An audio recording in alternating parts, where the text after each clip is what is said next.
in the kitchen, so many recipes to share.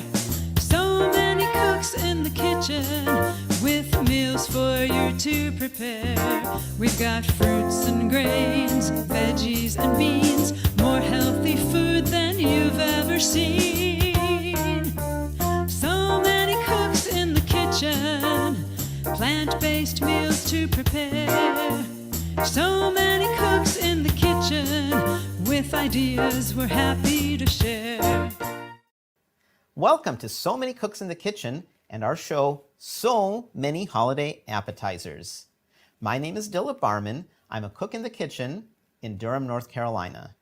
The cooks in the kitchen are Food for Life instructors. Food for Life is a nutrition education program of the Physicians Committee.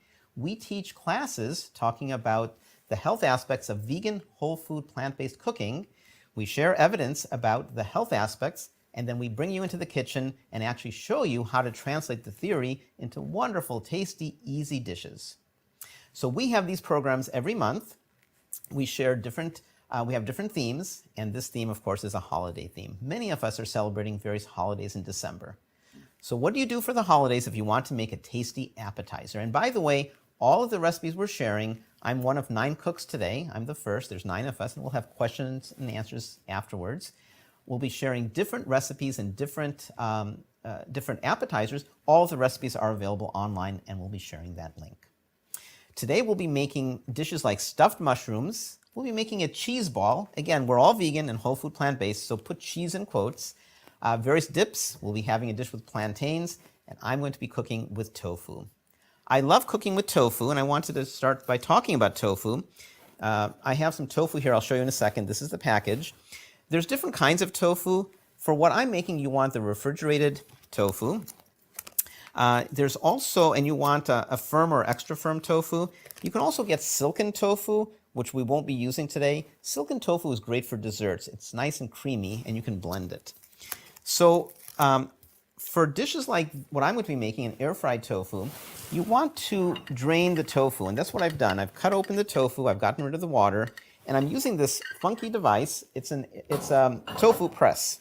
You don't need a tofu press. You can see it's dripping. I'll keep the plate there. And the way the tofu press works is you put the tofu in this contraption, and it has little notches. You can keep making it tighter and tighter. So what I'll do is I'll make it just a little more tight on this side. You can see how it's snapped in there.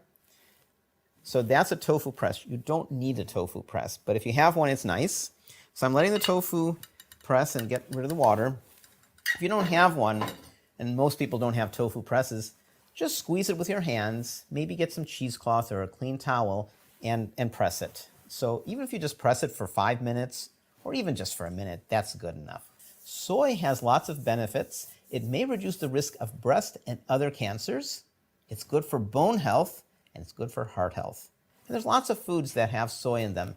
I like edamame. You can buy it frozen. You can buy it, I think you can buy it canned as well. Edamame is a nice bean, and all you have to do is steam it or boil it. You can eat it in its pod. You can cook it in its pod and then remove the edamame, or you can buy it without the pod. Soy milk is a good option as well. Tofu, which is pressed bean curd. Tempeh, which is a fermented version. I love tempeh, and one of these days we'll have a program just on tempeh, and miso. These are all wonderful soy products. So today I'm going to be making air-fried tofu. Don't fret if you don't have an air fryer. You can also bake this. But I love my air fryer, which is in the background. I have several air fryers, but that's my smaller one I'm going to be using today. So you need to start by preheating the air fryer to 375 degrees Fahrenheit. Okay? And then you need to have your tofu being pressed. So let's go ahead and work with the tofu. So here's my pressed tofu. I'm going to take the tofu out of the press. It's going to spring up a bit. Okay, so I've released it from its confines. And here is my pressed tofu. And this is, again, the tofu press. You can see it come apart. All you do is you put the tofu in and you slide this plate in. That's all. You don't need one, but if you have one, there you go. And I've been pressing it. You might be able to see the indentations. So here's my tofu. I'm going to cut the tofu into, I like to be consistent. So 3/8 of an inch is pretty good. So here we go. 3/8 or 1/4 inch. you're going to end up with about 8 to 10 slices, something like that. If you want to cut it thinner, and I'll do a couple slices thinner, then you'll have a more crispy product. Okay, so here we have a bunch of slices, kind of like this. And I'm going to do the last few a little thinner. I like it thinner, I like it crispier. But sometimes if you go too thin, it crumbles. Okay, so here we go. This slice is a little bit thinner. Okay, there you go. So there's my tofu all cut. I'm going to set it aside just for a second. And let's talk about how we're going to flavor the tofu. So I'm going to start with some soy sauce, but I'm not going to use soy sauce. I prefer coconut aminos. The nice thing about coconut aminos is they're much lower in sodium. They're still high in sodium. This, for 1 teaspoon, and we need about 2 tablespoons, has 90 milligrams of sodium, which is a bit high. Soy sauce is much higher than this. Okay, so I have a tablespoon or 2 of, I'm going to call it soy sauce, although I prefer coconut aminos. You can also use, they have these sprays. My daughter really likes this. This is a Bragg's product, liquid aminos, and you can just spray this on the tofu. But I took out 2 tablespoons. We may not need all 2 tablespoons. I'm going to put it in one of these bowls. And then I'm going to need a seasoning mixture. And I'm going to start, and again, all these quantities are in a recipe handout. We're going to start with some nutritional yeast that has a nice, some people call it a cheesy flavor. It's a nice product. It has some good B vitamins. So there goes my nutritional yeast. I'm going to add some panko breadcrumbs. Panko breadcrumbs are different from regular breadcrumbs. They're more flaky and they become more crispy. And you can readily find these in most stores. They have a tremendous shelf life. They last for a long time. So here comes some breadcrumbs. Okay, there go the breadcrumbs. And then I'm going to throw in as well, there's a local a place that makes flour, and they have this wonderful 3-grain cereal. So I have some of this from our farmer's market. It adds more of a crunch. This particular product has, it's called Cateo Orange Flint Corn, so it's an heirloom variety of corn. Bloody Butcher Dent Corn, so it's a red corn, and New East Red Wheat. So this is a local company, and there you can see this product. So let's add this for a little bit more crunch. Okay. Can you see what I'm doing so far? And then I'm going to add some garlic powder, which is here. Okay. The next ingredient I like to add is some jerk seasoning. And we're lucky because where I live in North Carolina, there's a company, a local company called Pluto's, and they make their own jerk seasoning mix. And they have various kinds. They have a mild, a spicy, a no salt, various kinds. You can make your own. And in the recipes, I'm going to tell you how to make your own. But I usually use this. Now, here's the secret. I'm not going to use it today because once I open this, I start sneezing. And so an alternative to jerk seasoning is to use lemon pepper or freshly ground pepper. I'm going to use the lemon pepper right here. I'm going to put that in. You can add some salt if you want. I'm going to skip the salt. I tend to eat very little salt. But if you like salt, you can add some salt. The soy sauce or coconut aminos will give you, some saltiness. And then you can add, optionally, some sesame seeds. And so this is looking pretty good. Let me get my spoon before I mix it. Looks kind of nice. So I'm going to do a little mixing, and we're ready to go. Okay. So dry mix and wet mix. And now we're almost done. All we need to do is, the air fryer should be preheating. I'm going to take my tofu, which is right here, and I'm going to bread it. Okay? So what I'm going to do is I'm going to start with the wet. So I'm going to put it in the coconut aminos or soy sauce. Let me get rid of the tofu so it's out of the way. Okay. And by the way, you can optionally add some chili powder. If you're using the jerk seasoning, I wouldn't use chili powder. Okay. So you can see the moisture will help it pick up the dry ingredients. Now the recipe, the quantity I've called for will give you about 10% extra seasoning mix. And if you coat it really heavily, you might use it all up. So don't worry if you have some extra. Okay. And look at how nicely it sticks. It sticks very, very nicely. So I'm going to add that to my air fryer basket, and I'm going to keep going.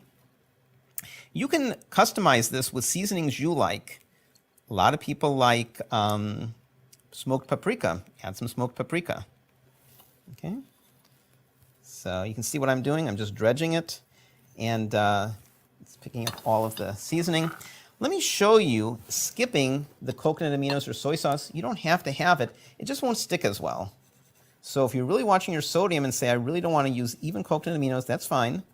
But you see, the sticking isn't quite as good, and you have to work at it a little bit more. So that's okay. It's another way to do it. Here's my thin piece, one of my thin pieces, a little bit of the coconut aminos, the dry powder, the dry mix. This is fun to do. This is a great thing in the holidays.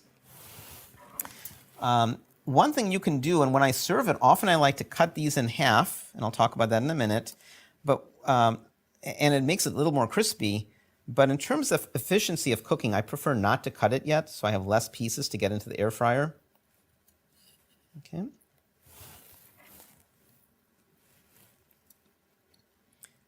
So, by the way, feel free to ask questions while I'm cooking. I won't be able to answer them, but we have other people who are watching who might be able to help. And when I'm done, give me a few minutes to clean up. I will see any questions that came in and I can answer. At the end of our program, we do have questions and answers. I need to mention as well that a few of us have children ages 5 to 13. And next week, next Saturday, they are on So Many Kids in the Kitchen. They're doing holiday snacks. I know my daughter is going to be doing baked apple. I'm excited about that. So tune in next week. Those shows are a little bit different. We publish the recipes in advance by a couple days and invite you with children in your life to maybe, if you want, shop for those ingredients and cook with us if you would like. So the kids do their own thing, and at the end we have a Q&A where the adults are there as well. Okay. My basket is filling. So I'll actually stop there. I still have 2 more pieces, but here you can see my air fryer basket, and it's ready to air fry. And what you'll do is you'll put it in the air fryer, which once it's preheated, you want to bake it at 375. And now each oven is different, so I say 10 to 15 minutes. What I generally do, and you can flip it halfway through. I don't find it's necessary, but you can if you want. What I do is for the last 5 minutes, I turn up the heat to 400 degrees to make it a bit crispier. But make it your own. You have to understand how your oven works. If you don't have an air fryer, just bake it in a regular oven for those temperatures. If you don't have an air fryer, what is an air fryer? It's basically just a high convection oven. So we're baking, instead of with oil, with high-speed air. And we don't need any oil. Okay? So there we go. You can see there's a little bit extra seasoning. Of course, I have 2 more pieces to still bread, but there will be a little bit extra. And I'm just about done with my soy sauce. And then what I do when I serve it, I'm going to show you the finished product, is it's nice to maybe cut the pieces in half if you'd like, and then you want to garnish it. And with the holidays, you might want to make your own. It's easy to make your own cranberry sauce, or you can buy some prepared cranberry sauce. You can use, I love this product. It's by Davina brand. I try to buy all organic. This is one of the few products I can't find organic. This is a wonderful sour cherry spread. And so let me show you the finished product. So here we go. Here's the finished product. The air-fried tofu with seasoning. And I've garnished it with some pretty bell pepper. I have some of that cherry spread and a little bit of rosemary. Wouldn't this look great at your holiday table? And this can serve easily 6 to 8, 6 to 10 people, something like that. Very tasty. I think you'll enjoy this, and it's pretty easy to make. So thanks for watching my segment on air-fried tofu. I hope that you'll try it. Next, we pass on to Nancy Manifold, my friend in Brighton, England. Nancy is going to be making wintergreen phyllo parcels. Wintergreen phyllo parcels. I can't wait to see, Nancy, what you're going to do. Take it away, Nancy. Thank you, Dilip. I love your air-fried tofu. In fact, I've just bought an air fryer, so I'm looking forward to trying that. Today, I am making wintergreen phyllo parcels, and it's very easy to make. It's a great appetizer for Christmas, and the really nice thing about it is it's something kids would enjoy doing with you because it's just fun folding up the phyllo parcels. So the wintergreen I'm using today is kale. It's one of the brassicas, same family as broccoli and cauliflower. And if you have a desert island vegetable that you have to choose, mine would be kale. It's got everything. It's got calcium, iron, great source of vitamin C and fiber. So it's an all-rounder, I have to say. I'm going to start with water sauteing. And by water sauteing, I know I say it every time, but rather than using oil, I'm just putting a little bit of water in there, maybe a quarter cup, until it starts to bubble. And I'm starting, it's a really simple filling. I'm just starting with onion. You can put in garlic, you can put in anything. You can make it as you wish. And waiting for that water to bubble. Just starting now. So the recipe calls for 1 chopped onion. I have a bit less today because I'm not doing a full batch. And then gently saute it until it's translucent. Okay, that will take a few minutes. When the water evaporates, just add more water and scrape off the bottom of the pan. Okay, so I'll leave that there. And here I have the kale. I've already stripped 1 stem. And stripping the stems is very easy. It's just a matter of running the knife down the middle. You can use the stems. I find them a little bit tough. You can save them and put them in soups and stews and that kind of thing with longer cooking times. And for this recipe, what I would suggest is cutting up your onion and kale fairly small, because you want to be able to scoop it out in teaspoons or tablespoons to put it in your phyllo parcel.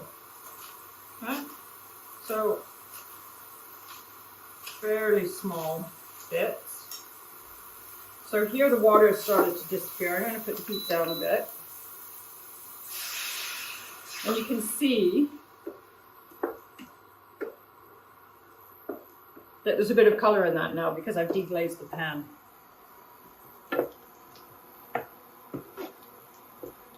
Okay. My daughter is filming for me today, so if you hear a thud, it means she's fallen off the chair while she's filming. Hopefully that won't happen, darling. Okay, so we're just finishing chopping this. Now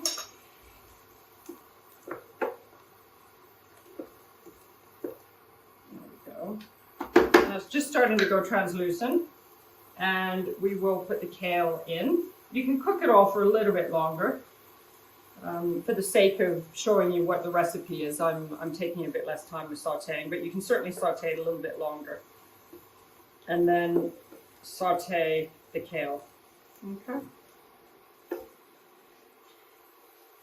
Now, part of the reason this is a very mild filling is because what it does then is it allows you to use spice dips with it. And you will see for the rest of the show that there's some fantastic dips coming up with my fellow cooks. So by having a mild filling in this, you can use the dips as the flavoring to complement it. Okay? So I'm going to let that saute. And the only other thing I'm putting in there, once it's sauteed, is fresh dill. I love fresh dill. It reminds me of my aunt's farmhouse when we used to go and visit. She used to do pickling. And whenever I smell fresh dill, that's what it reminds me of. So I really like it. Now, because that takes a little while to saute, and what you want to do is get it reasonably dry, because you don't want your filling to be too wet, or else it makes the phyllo pastry too wet. So what I've done is I've made some previously. So this is the sauteed onion and kale with some fresh dill mixed in. I put a tiny bit of salt and pepper, but not very much, and that's very much your personal taste. Okay, so I got the filling, which is prepared earlier from what I've got here. And let me show you how to do the phyllo parcels. Okay, so I have a sheet of phyllo pastry. Now, phyllo pastry, well, I wouldn't call it a health food. It's not unhealthy. It's basically wheat, water, and a bit of cornstarch. And it's the healthiest bit is what you're putting in the middle of it. So I will cut this, I would say, in half. Okay, so I'll just put that there. Okay, and aim for about 2 inches.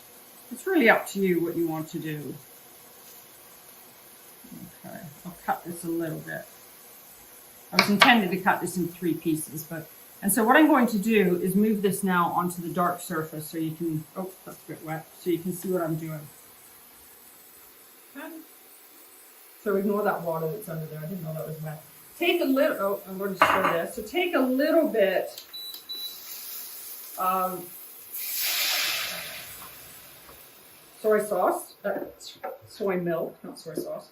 A little bit of soy milk. Okay. And just rub it down the middle. And what it does is it allows the pastry to stick. Okay. And then it's entirely up to you. I would say take about a tablespoon. So can you see that? And this is where kids will really enjoy it, both if they make the mixture themselves and doing the folding, because the folding's fun. So you put a tablespoon there, okay? And then just fold a triangle over like that, and then keep folding. And just keep folding the triangles over. I'm going to turn that off until you get to there.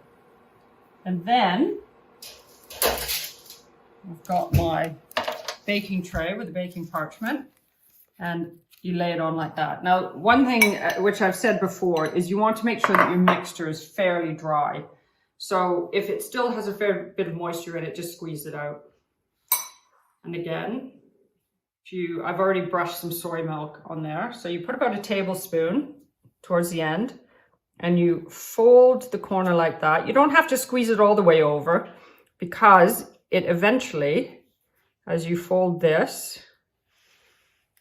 and again, and it's at this point that this end bit gets folded. Okay, there we go. And one last one.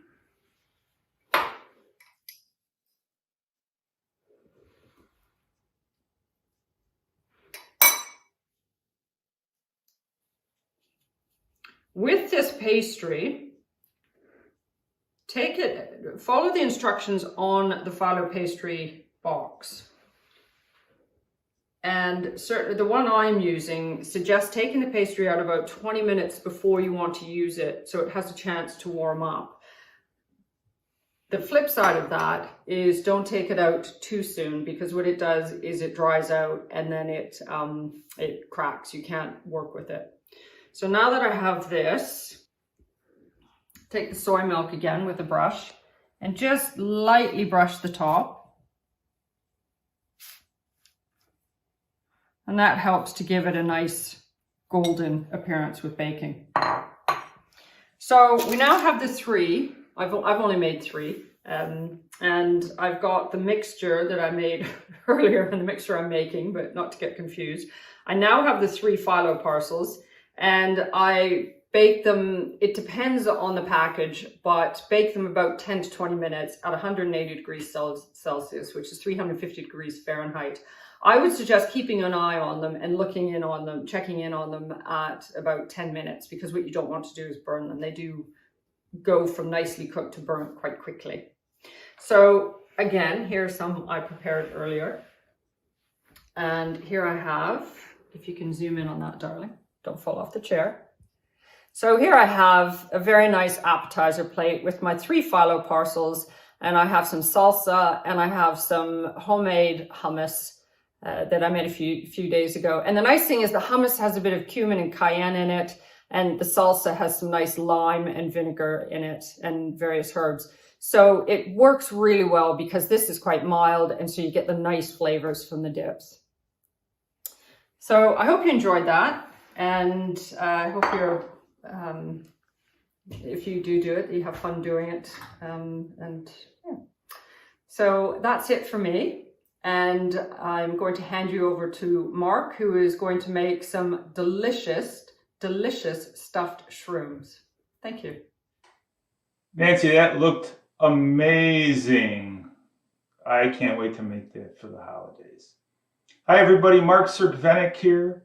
Let's Eat Great Food. You can find me at let'seatgreat.com or on Facebook at Let's Eat Great Food. Well, it's a little cold here in Chicago. That's why I've got my winter cap on. Actually, a little memory of a vacation we had over the summer. Went to Ithaca, New York, upstate New York. Went to Moosewood. If you're ever in that area, check out Moosewood Restaurant, one of the original vegetarian restaurants in the country. So today we're going to make some shrooms.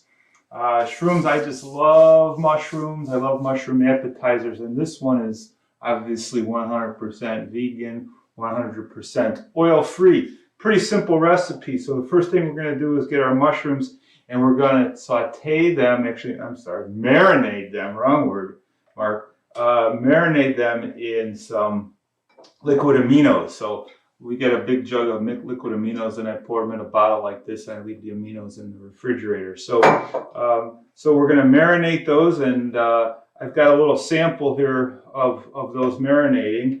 This is the finished product, guys. They are so good. So we're going to marinate those, and while we're marinating those in some liquid aminos, what we're going to do is chop up some celery and onions. We're going to put the celery and onions in our handy dandy food processor here. We're going to make a little paste real quick. Watch this. Pulse, pulse, pulse, pulse, pulse with my ancient Cuisinart. We're going to get that really fine. Just going to keep pulsing, pulsing, pulsing. And if it gets stuck up on the sides there, it's a little bit of an arrogant food processor. It gets stuck up. So we're just going to push that all down, and then we're going to pulse a little bit more again. And that's all we're going to do right there. So now we're going to pull this out and set this aside in a little bowl here. I'm going to show you what we're going to do with all that in just a second. These mushrooms are so easy. The hardest part of this entire recipe is cleaning my mushrooms. It's a little bit tedious. I don't typically have a lot of patience in the kitchen. It's just kind of my nature. I like things kind of quick and simple and easy. But sometimes you do got to work on that patience a little bit. So now what we're going to do is we're going to take some toasted almonds. So I can get raw almonds and toast them. And in my food processor are going to go the toasted almonds, some garlic. We're going to put nutritional yeast, rosemary, thyme, smoked paprika, ground sage, and black pepper. And that's all going to go in to my food processor here. We're going to make a paste again. So it's really, the house just smelled so wonderful when I was toasting up those almonds there. Use raw almonds, and we're going to pulse this again, make a little paste. In the meantime, I'm going to be heating up my pan here. So we're going to do a little cooking. Keep pulsing, pulsing. We're going to make a paste again.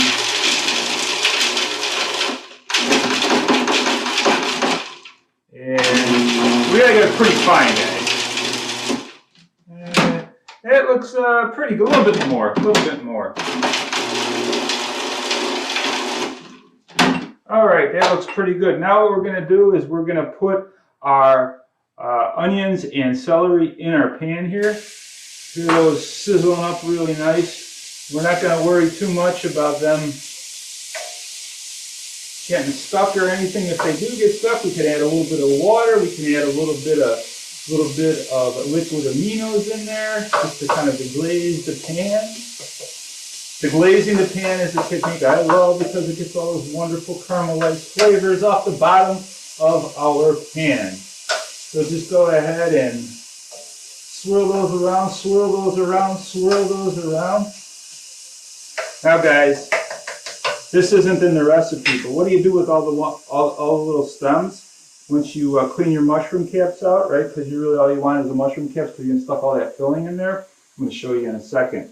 So we're getting a little bit of brown bits there, so I'm just going to do a little deglazing with my liquid aminos. That's going to clean that up a little bit. I'm not too worried about that. Now I'm going to take my aromatics, the other part of my aromatics, which are my nuts and all my seasonings and garlic, and clean that all up. And we're going to put that in there, and we're going to toast that for a few minutes here. I think the recipe actually says 5 minutes. It all kind of depends on how hot you have your griddle. fry pan, or in this instance, I have an ancient Faberware stainless steel pan that's about 35, actually over 35 years old. And I'm going to show you what to do with these little bits of the mushroom stems. I'm going to put those right back in my food processor here and pulse those guys up again. And guess what I'm going to do? I'm going to throw those right into the mix here. So the recipe doesn't say that, but this is the bonus because you're watching today on our video. What to do with all these little bits, all the little stems. Why not, right? Let's not have any waste there. Now we're just going to keep moving this around, and now you're kind of seeing, boy, Mark, that's getting a little stuck there, look a little brown. We're going to put a little bit of water there, loosen that up a little bit, and now watch what we're going to do. We're going to take, in this instance, I've got some red wine. If you don't have wine, you don't like alcohol, you don't drink alcohol, that's fine. You don't need red wine. You can use red wine vinegar. Or some other mild vinegar. But watch what we're going to do. We're going to put this in there right now, and hopefully I can get a little pyrotechnics here going for you all. Let's see if I can get my, oh, come on, guy, light up. I guess the alcohol burned off already. So anyways, pretend soft flame. And it's kind of getting stuck a little bit more, so I'm just going to put a little bit more water in there. And we're just going to loosen those bits up and just keep cooking. We want this like a paste, because now this, including our mushroom stems, we're going to put in our mushroom caps, and they're going to come out looking like this, right? All right, so just go ahead and keep moving those around. It's just about done, folks. So I'm going to turn that off real quick. And get my pan that's going to go into the oven. I've only got a few mushrooms here. This recipe makes 12 mushroom caps. You could double, triple it. Probably if you're going to be serving some friends and family and whatnot, you're going to want to really increase that number quite a bit. So all we're going to do now is take our mushroom stuffing and just press that right in there. It's going to be a little hot, so be careful. And I'm just going to stuff a few of them here for you. This is going to go in a 400 degrees oven. The recipe calls for like up to 29 minutes. I only needed about 20 minutes, so keep checking those after about 20 minutes. When I was preparing the other dish, I reserved some of the breadcrumbs, some of the crumbs, which is all those beautiful aromatics and almonds and everything. We're going to put those right on the top there. We're going to bake this for 400 degrees for about 29 minutes. And they're going to come out like this. Let me give this a taste for you. Plenty of salt with the liquid aminos. Just a wonderful crunchy taste, depth of flavor with all those wonderful spices. So folks, try this. Try some stuffed shrooms for your holiday. So thank you very much. Hope you enjoyed my little cooking demonstration today. And I'm Mark Cervenik at letseatgreat.com. Let's Eat Great Food. You can find me on Facebook as well as Let's Eat Great Food. So with that, I'd like to turn it over to Susanna. Susanna, take it away. Thanks, Mark. Those mushrooms look awesome. I can't wait to try them. Hi, everyone. I'm Susanna Dickman, and I'm from Evansville, Indiana. Today, I'm going to make one of my family's favorite appetizers, and that is a cheese ball. You can see the final product here. I like putting a little smoked paprika and pumpkin seeds on it.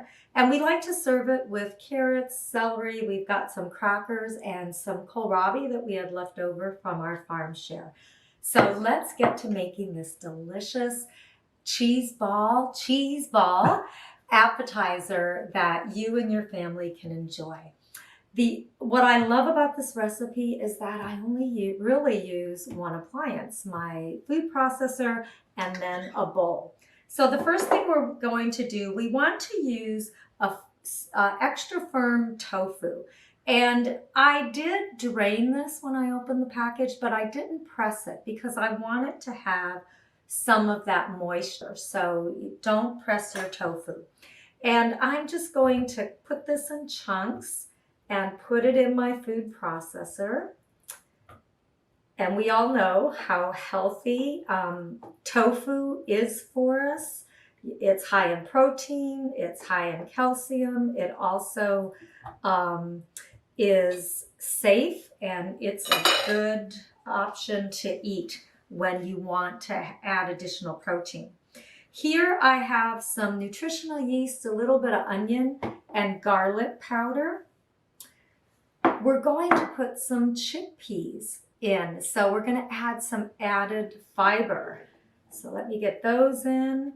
Next, we're going to add some miso, and miso is going to add that savory, kind of salty flavor without adding a ton of sodium. So it's going to be really good for us. Next, I'm going to add a little bit of yellow mustard.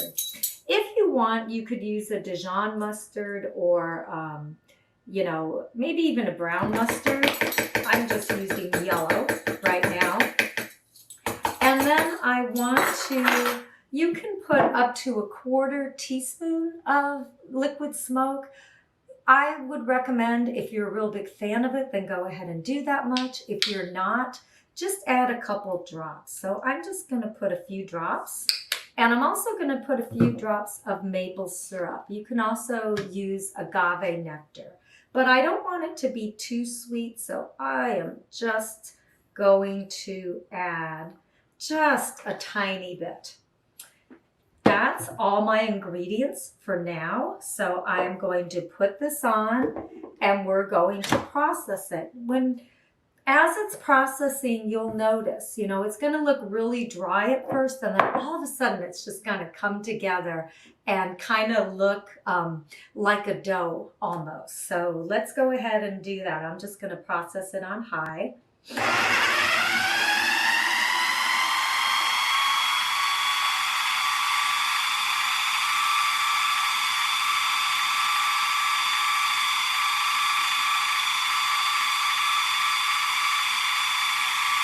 Okay, I'm going to stop it for a minute because you can see this lone chickpea up there who tried to keep from getting processed. And you can see how it is starting to look crumbly. It will come together in just a little bit more of processing. Make sure that little chickpea gets processed in there. So let's go ahead and start it again.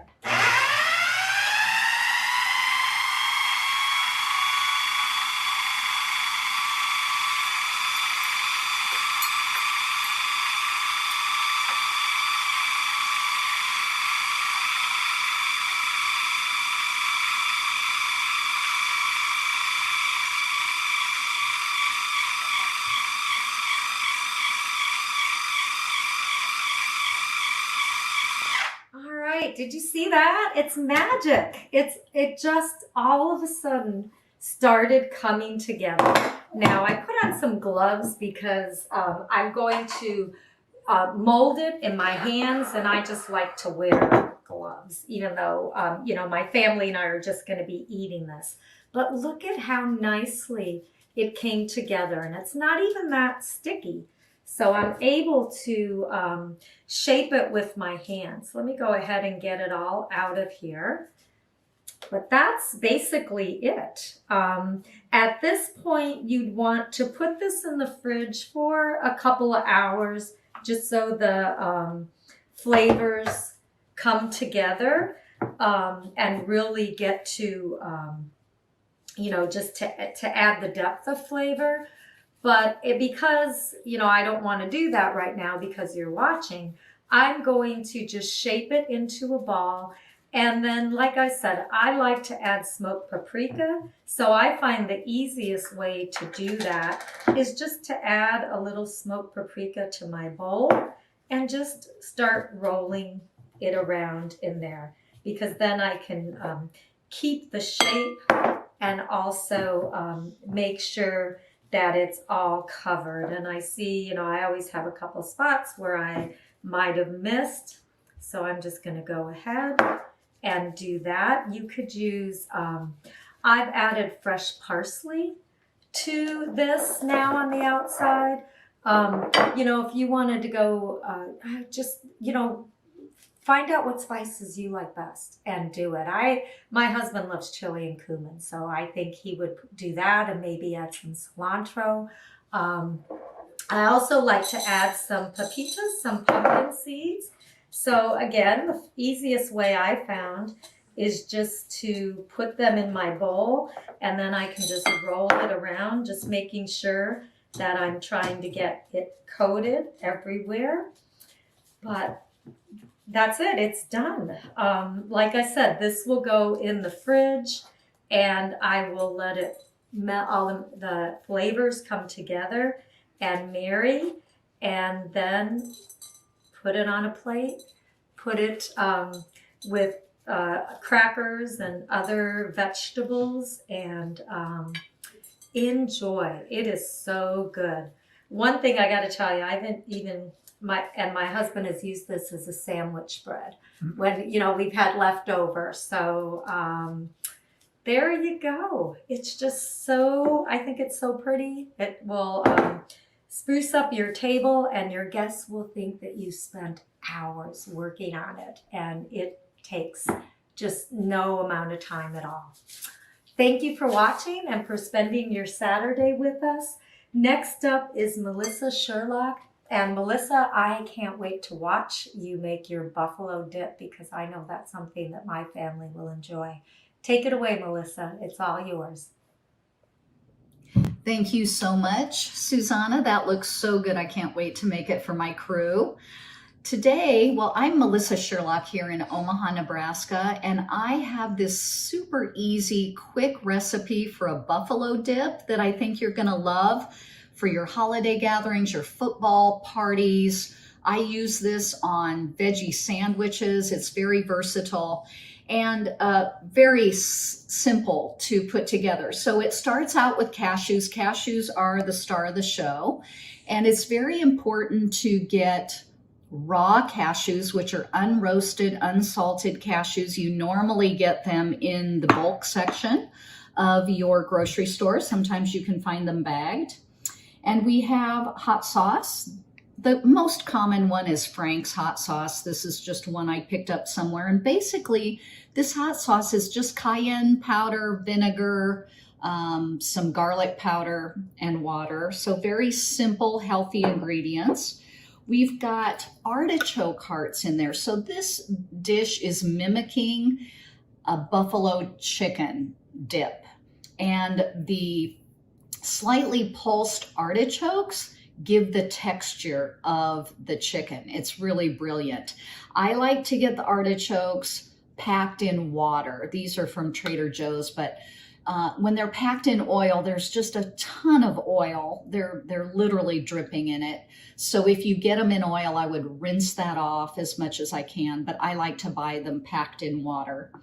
And so I have, I'm doing half this recipe, so it's 1 cup of cashews, and I have put them in a bowl and poured hot water over them so that they soften. I did that for 5 minutes. If you don't have a high-speed blender like a Vitamix or a Blendtec, you might want to soak the cashews overnight, because we want that blended really smooth with no gritty texture. I have half a cup of water, half cup of the hot sauce. I have 1.5 tablespoons of lemon juice, 3/4 teaspoon of salt, and it sounds really salty, but it really isn't with all the cashews. And I have 1 teaspoon each of onion powder and garlic powder. Here are the artichokes. I am going to I'm gonna just cut them with my kitchen scissors roughly. We wanna leave some of the texture in there, but I only wanna pulse it a couple of times when I add this, so I don't want any huge pieces of artichokes in there. Basically, this is all you need. It's and then we have some healthy dippers that I'll show you at the end. So the cashews have had hot water I literally heated the water on the stove, poured it over the cashews, and then drained it off. So this is 1 cup of cashews. It's going to go in the blender. I'm going to put all the ingredients besides the hot sauce and the artichokes. So the water, the lemon juice, the onion powder and garlic powder, and the salt. And we're going to blend that up. Now this is going to take a minute because you do want this really silky smooth. So start on a low speed and blend this until it's very smooth.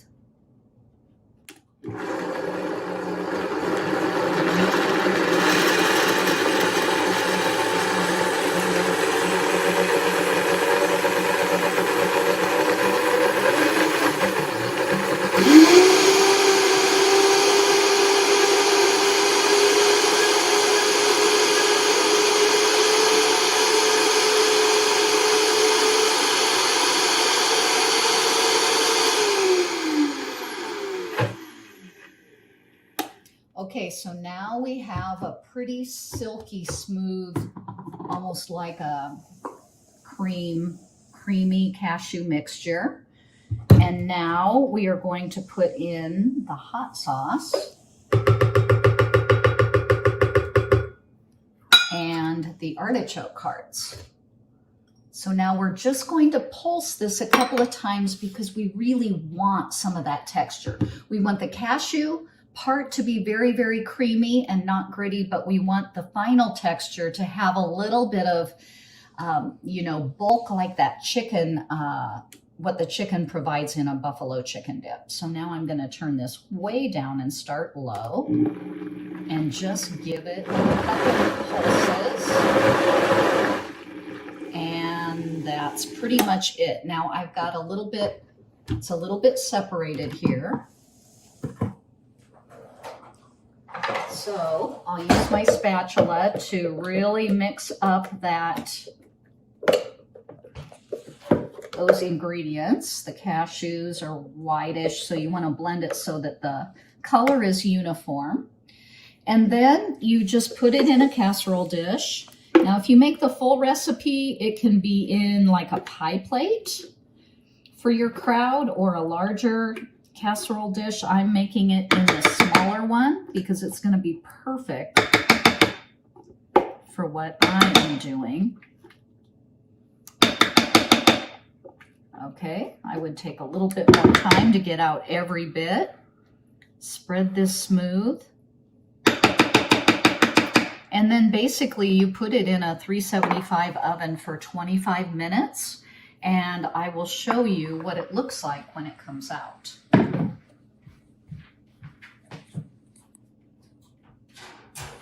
Okay, so it's slightly browned on top. It's just hot and bubbly. For my dippers, I like veggie dippers. So I've got carrot sticks, bell pepper. I really love the English cucumber slices as dippers, and some celery. That's a common one. And you can serve it with chips. I really like to serve it with these Mary's Gone crackers. They're the healthiest cracker that I recommend to everyone. This is the super seed one, so they're really seedy, but they're very nutty and yummy. They don't have any oil in them. And you can see that this dip is just nice and thick, just like a chicken buffalo dip. So I want to tell you the benefits of the cashews are just that they have mostly unsaturated fat. You know, they have some calories and fat, but so much better than dairy because there's no cholesterol in this dish and mostly the good fats, hardly any saturated fat. And then, of course, the cayenne has a lot of benefits, so many antioxidants in the cayenne pepper. So this is a much healthier buffalo chicken, obviously no meat in it. The artichokes are good. So everything in this is just so good. I did find out how much fat is in a quarter cup of like a real true chicken buffalo dip. Has 24% of your daily value of saturated fat. So you can imagine a little quarter cup is going to give you tons of fat, and it also would have 12% of your cholesterol. So take out the cholesterol, have this delicious dish that your family is going to absolutely love. I also take this dip sometimes and spread it on a sandwich. I'll make a veggie sandwich and use this on one of the slices of like a toasted sprouted grain bread. Just fabulous. It adds flavor, flavor, flavor. So anyway, I hope you enjoy it. I hope you make it. It's super easy, as you can see. You may need to soak the cashews in advance. That's about the only thing you have to do in advance. And then if you have hot sauce, you basically will have everything in your kitchen you need to whip this up in minutes and bake it off in 25 minutes. I'm going to try freezing it before I bake it and see how that works. But I hope you enjoy. And now I'm going to turn it over to Janan, and she is going to have a very special recipe that is sort of complementary to mine. So thank you for joining me in my kitchen. Signing off, Melissa Sherlock in Omaha. Hello, everyone. Welcome to the show, and thank you, Melissa, for the wonderful introduction. Our recipes help the other recipes this evening, I think, with 2 dips. We've got together yet one more time. It's the end of the year. We've completed another 12-month cycle, and here we are with holiday appetizers. What a wonderful time. This evening I'm making a crudité platter with vegan ranch dressing.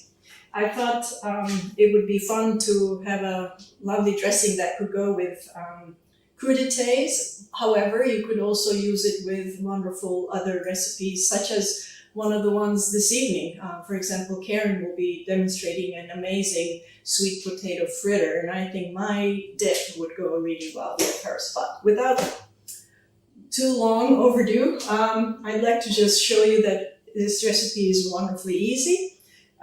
You get your blender cup, and I'm happy to use my itsy bitsy mini one.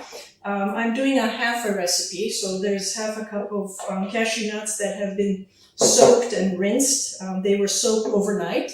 If you don't have time or you forget to soak them overnight, you can, of course, soak them for a half hour in hot water, or just simmer them for about 15 minutes on the stove top to get them softened and plumped up. So here are my cashews. I've already pre-mixed the other liquid ingredients except for the sweetener. There's the lemon juice, vinegar, and the almond milk here. I put them in here. And then there's just a tiny bit of sweetener. You can use sweetener of your choice. I have agave syrup here. You can do a tiny bit. And if your milk is sweetened, and mine is, it's got a little bit of sugar in it. So don't add too much, just adjust as you wish. So I used almond milk. You're welcome to use the plant-based milk of your choice. And here I have the spices, the garlic powder, onion powder, salt and pepper, just a bit. Again, if you would like to, you should adjust the salt and pepper at the end once you've mixed it all together. And it takes about a tablespoon of nutritional yeast. So I go 3 of these, which would make about a tablespoon. And this recipe, just beware if it doesn't, if it's not smooth enough, just have some extra water or lemon juice or vinegar according to how you want to taste it. Just add it in there to smoothen it a bit more. So here I have them in my itsy bitsy blender cup. It's very handy for small amounts because the hardest part is reopening it once it's happened. So I sort of shake it a bit to get the very dry ingredients. And sorry, I'll make a bit of noise now. I turn it on.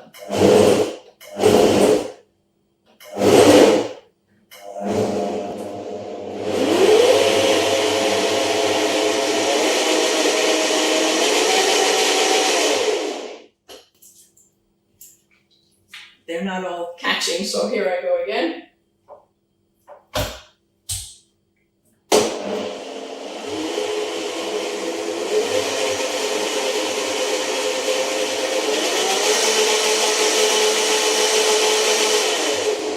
So this is now nice and creamy. Oh, I was able to open it. And I add to it, okay, I'll taste it. Actually, it's a bit too thick. I might add a bit more liquid, but at the same time, I'm adding my dill. I hadn't added it earlier because I don't want to get it completely green and soft and smooshed up. I'll add a tiny bit of that and maybe just a bit of water.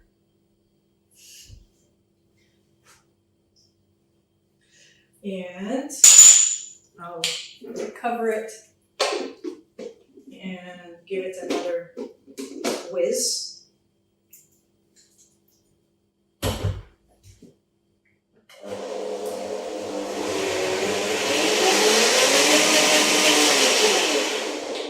So, our recipe for this evening is done, if I can only open it.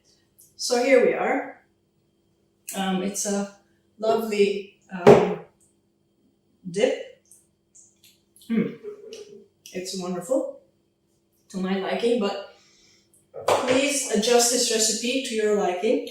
I've already prepared a platter to share with you. Look at this beautiful stuff. I have cucumbers, sweet potatoes. Yes, you can use them raw. I learned that from a good friend from Burkina Faso, whose favorite way to eat them is raw. Sugar snaps, some lovely radishes, cucumbers, carrots, and cherry tomatoes. Just arrange them in a festive way, and there you go. An old-fashioned crudité platter with a vegan ranch dressing. Thank you for joining us yet one more time. And now I pass the baton over to Carolyn in Montgomery, Alabama. Take it away, Carolyn. Happy holidays to you and your family too. Bye, everybody. See you next year. Bye-bye. Thanks, John. That looks great. I want to try that ranch dressing recipe. Looks perfect for the holidays. So today I am making nutty tempeh bites. And so I think Dilip talked about tempeh a little bit earlier, but I want to point out there are several different kinds of tempeh you could use. So more traditional, like Light Life, they have tempeh. This is just the original tempeh recipe. Light Life also has a 3-grain tempeh. You could use that. There's a newer one on the market, the hempeh, which is cultured hemp hearts with chickpeas and chia. So you could use that too. It's really up to you, whatever kind of tempeh you want to use. You could make homemade tempeh. My friend Anna texted me this morning that she's making homemade tempeh right now. So that's very cool. So homemade would be good too. So what you're going to do is take 1 container of tempeh, any kind of tempeh you want to use, cut it into about 24 equal pieces, and then steam it for about 10 minutes. So the reason we're doing that is it kind of opens up the tempeh a little bit to be able to absorb more of the flavoring we're going to put on it. So also tempeh to some people can have kind of a bitter taste. And I think it tastes a little bitter sometimes too, but if you steam it, that really helps. So what I've done is taken 12 pieces already and finished some, and then I'll show you with 12 more pieces. So also we're going to be dipping our tempeh into a nutty little seed and nut mixture with some spices, and I'll show you how to do that. Tossing it in your favorite barbecue sauce, and you can use any kind of barbecue sauce you want to use. So you could use homemade, you could use store-bought. I usually use this brand Stubbs Original because I have found it is the lowest in sugar of all barbecue sauces on the market. Or you can make your own. So that is totally up to you. This one's pretty good though. So if you see that in stores, give it a try. I think it's in most stores. So give that a try. And it may be just in the South. I don't know. I'm in Montgomery, Alabama, so maybe it's just here. But somebody let me know in the comments if you can find it. If you're not in Montgomery, where do you find it? Because it's really good. So for our nut mixture, we also have a whole cup of your favorite nuts and seeds. So if you are allergic to peanuts, don't use peanuts. If you're allergic to tree nuts, don't use those. So you could use sunflower seeds, hemp seeds, pecans, peanuts, walnuts, pistachios, whatever you want to use. So pick your favorite nut and seed blend. You could use all of one thing if you want to, just all peanuts, that's fine too. What I've done today is used pecans, pistachios, sunflower seeds, and let's see what else is in there, and peanuts. Okay. So I'm putting those into my little chopper. You could use a food processor. That's fine too. I just have this little handy Cuisinart chopper thing. So I'm going to put all of those in my little Cuisinart chopper. And we'll go ahead and make the topping first.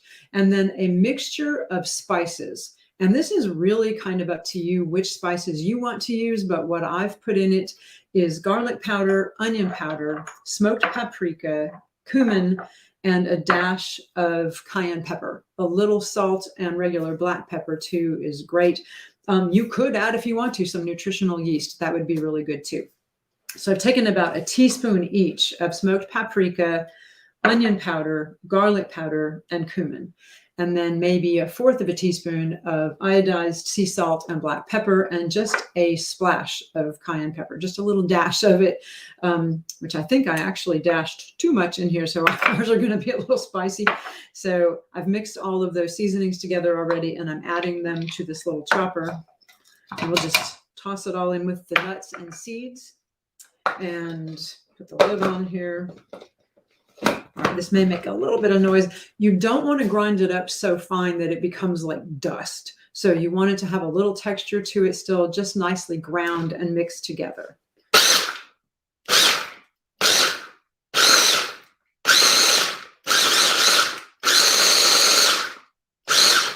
Let's take a look at that. That's pretty good. Maybe just a couple more little spins. Let's see. Oh yeah, that's good. All right, we'll dump that all in this bowl. All right, get that all tossed together. And there will be some big pieces still in there, and that's just fine. All right, so then we're going to take the tempeh that I've already steamed for 10 minutes, and then we're putting it in a nice hot pan, no oil, just putting it in to kind of toast it lightly on all sides and get it a little bit brown, but it doesn't have to really cook. It's already cooked. It's already steamed. So we're just trying to get it nice and lightly browned on every side. And then while that's browning, let me talk to you a little bit about, I think a few other people have already talked too about Bragg's liquid aminos. You could use coconut aminos. We're only putting a little tiny bit. In fact, you can buy it in a spray bottle. You could buy one of those really big bottles of it and put it in your own spray bottle. And it works pretty well just to spray it onto the finished tempeh. So, and aminos are actually pretty good for you. It is a soy sauce alternative, as it says on the bottle. It's relatively high in sodium, but we're not really even using very much. So, and you could switch to coconut aminos too. That's fine. You could also use a low sodium soy sauce, and that would work perfectly well too. All right. So these are browning, just getting lightly toasted on all sides. And I'm not using any oil. I'm just getting them slightly browned, and a little bit crispy is what we're going for.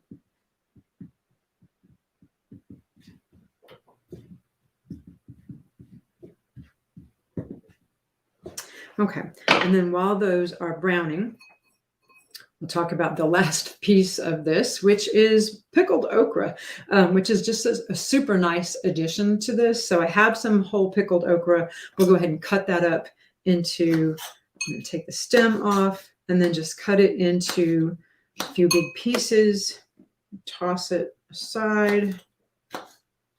Okay, and then we'll be topping it. So this recipe actually came from one of my fellow Food for Life instructors here in Montgomery, Barry Levin. This is a recipe actually from her son and his girlfriend, who they came up with it. I've adapted it a little bit to be without oil and a little lower in sodium, but it's their recipe. So thanks, Jason and Jane, for this great recipe. And those are starting to get browned and toasty. Okay, and then once they've gotten slightly toasted on every side, they look pretty good. Okay. And like I said, no oil, just lightly toasting them. You could do this in an air fryer too, actually. So you could toss these into your air fryer, maybe 350, 360 for about five or 6 minutes. It wouldn't take long to get them toasted and crispy on the outside. So you could do that too. If you have an air fryer and you want to try that instead, go for it. I think that would be really good. I might try that next time. These have been a big hit at a lot of different parties, showers, things that we've served them at. We had it for our daughter-in-law's bridal shower and put it on a crudité, or what do they call the charcuterie boards. We put it on a charcuterie board with some vegan cheeses and some dips and breads, and it was a hit. Everybody really liked it, even our non-vegan friends who were there. All right, so I'm taking those out of the pan, setting them aside, and then I'll spray it really quickly with the Brags. We just want to get it lightly coated, so it's not much. Toss it around a little bit. There we go. That's plenty, really. And then we'll stir in some barbecue sauce. So this is some of that Bragg's original flavored barbecue sauce. So really just enough to coat. And I think the recipe that I sent, so you can see the recipe on our Facebook page, it probably has a little too much barbecue sauce. You probably really don't need as much as the recipe says, but you'll just toss it around a little bit and get all of the pieces nicely coated.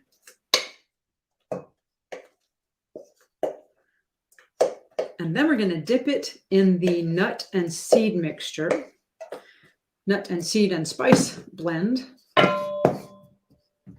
Okay. And I always recommend having one hand that you use for wet things and one hand that you use for dry things, so you don't get your hands all coated. So I'm going to use one hand to touch the wet things, put it into the topping, and just toss it around a little bit. That looks pretty good. Set that aside. We'll just get a few of them so I can give you the idea. I'm not going to do all of these because you can figure out what I'm talking about here. All right. So we'll set that here. We have just a couple of them, and I have these already cut up pieces of okra. So we'll put a piece of okra on top and then secure it with a toothpick. Get a couple of these. That one's pretty. And add it to our tray.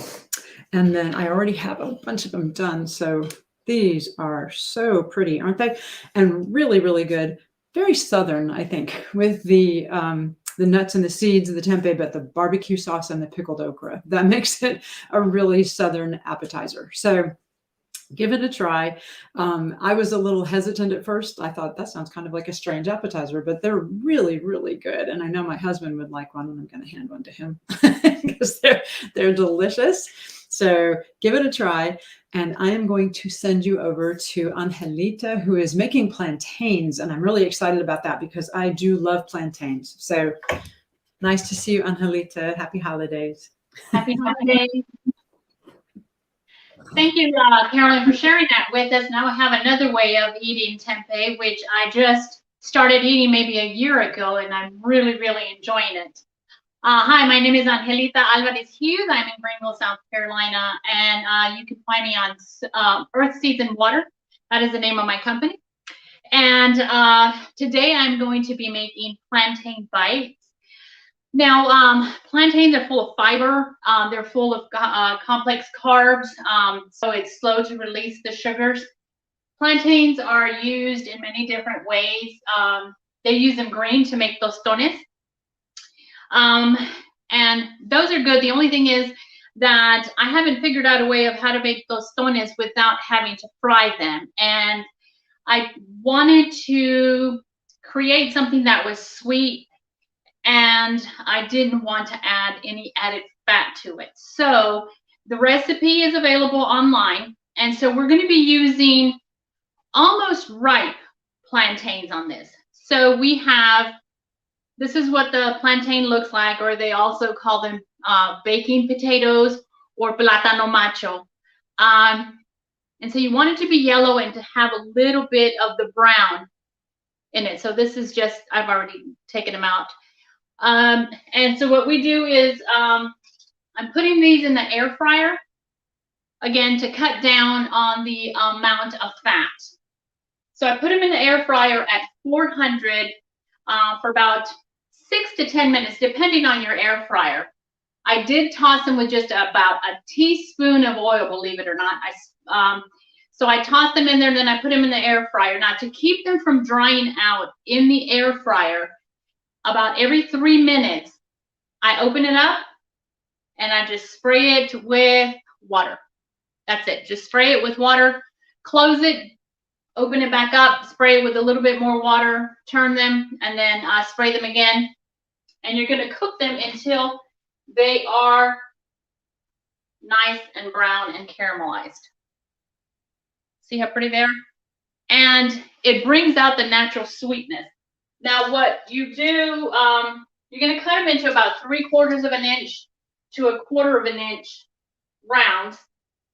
Or you can cut them on a diagonal if you prefer to do that. And I use the bottom of a cup or one of these little ramekins. They do have all these little gadgets that you can use to press them down. I'm not about to do all that, but you can. I mean, they have some really cute ones. So in order to keep the plantain from sticking to the bottom of my container is just spray it with a little bit of water. Again, trying to reduce the oil, and you're just going to flatten them. That's all we're doing. And if you want to get really precise on these, you can also use, once you flatten them down, you can use a small round cutter, like a cookie cutter or biscuit cutter, and get the exact size that you want. So once we have these, you're just going to arrange them on your plate. And this is about as thick as you want them.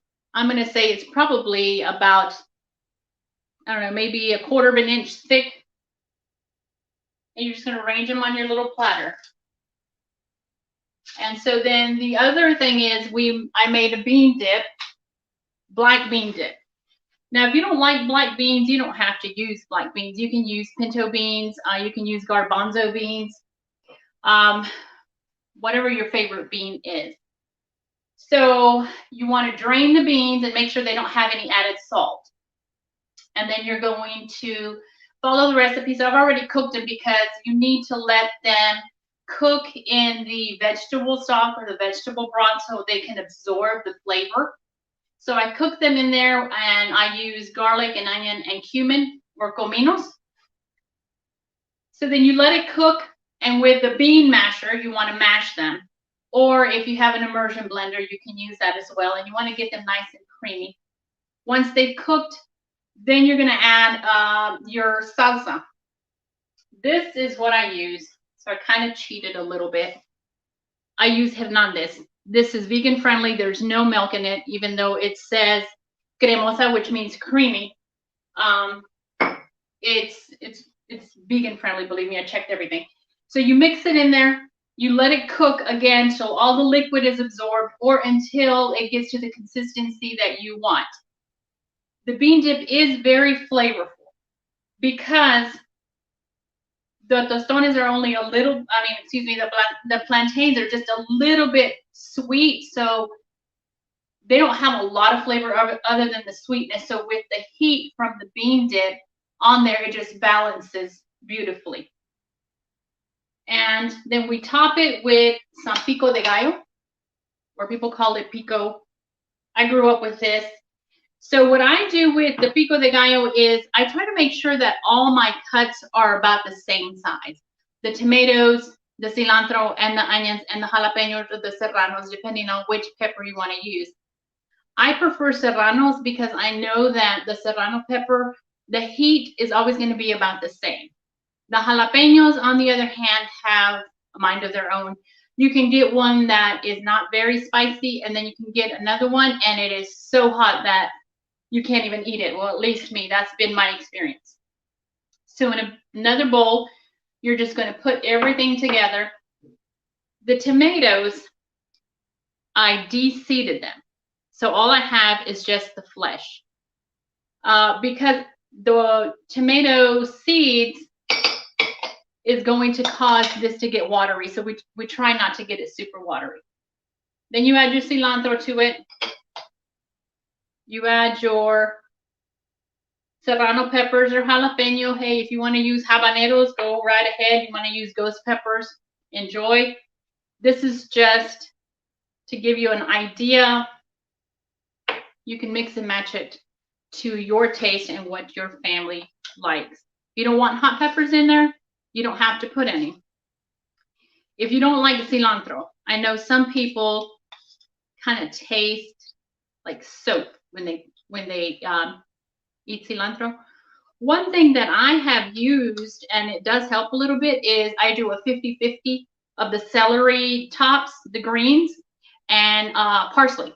So that helps as well. And don't forget that fresh lime juice, and then salt and pepper to taste. And you can do this ahead of time. So now that we have this, you're going to take your spoon, or you can also put this in a pastry bag if you want to do that, and put a star tip on it, the big size ones, and then create a nice little star on the top. So here we go. We put the beans on there. I'm just kind of showing you what I'm how to prepare it. I'm not going to do all of them. I already got one ready for you guys. And black beans are full of fiber. Black beans are actually the #1 bean sold in Latin America, next to the pinto bean. I know growing up, I hated black beans, and now I prefer them over the pinto beans. And then the black beans are so versatile. You can use them in so many different applications, from savory to sweet. You can even use them to make brownies. Okay, so now that we have the beans on there, you're just going to sprinkle your pico de gallo on here. And if you don't want to do pico de gallo, you don't have to. You can do avocado on there.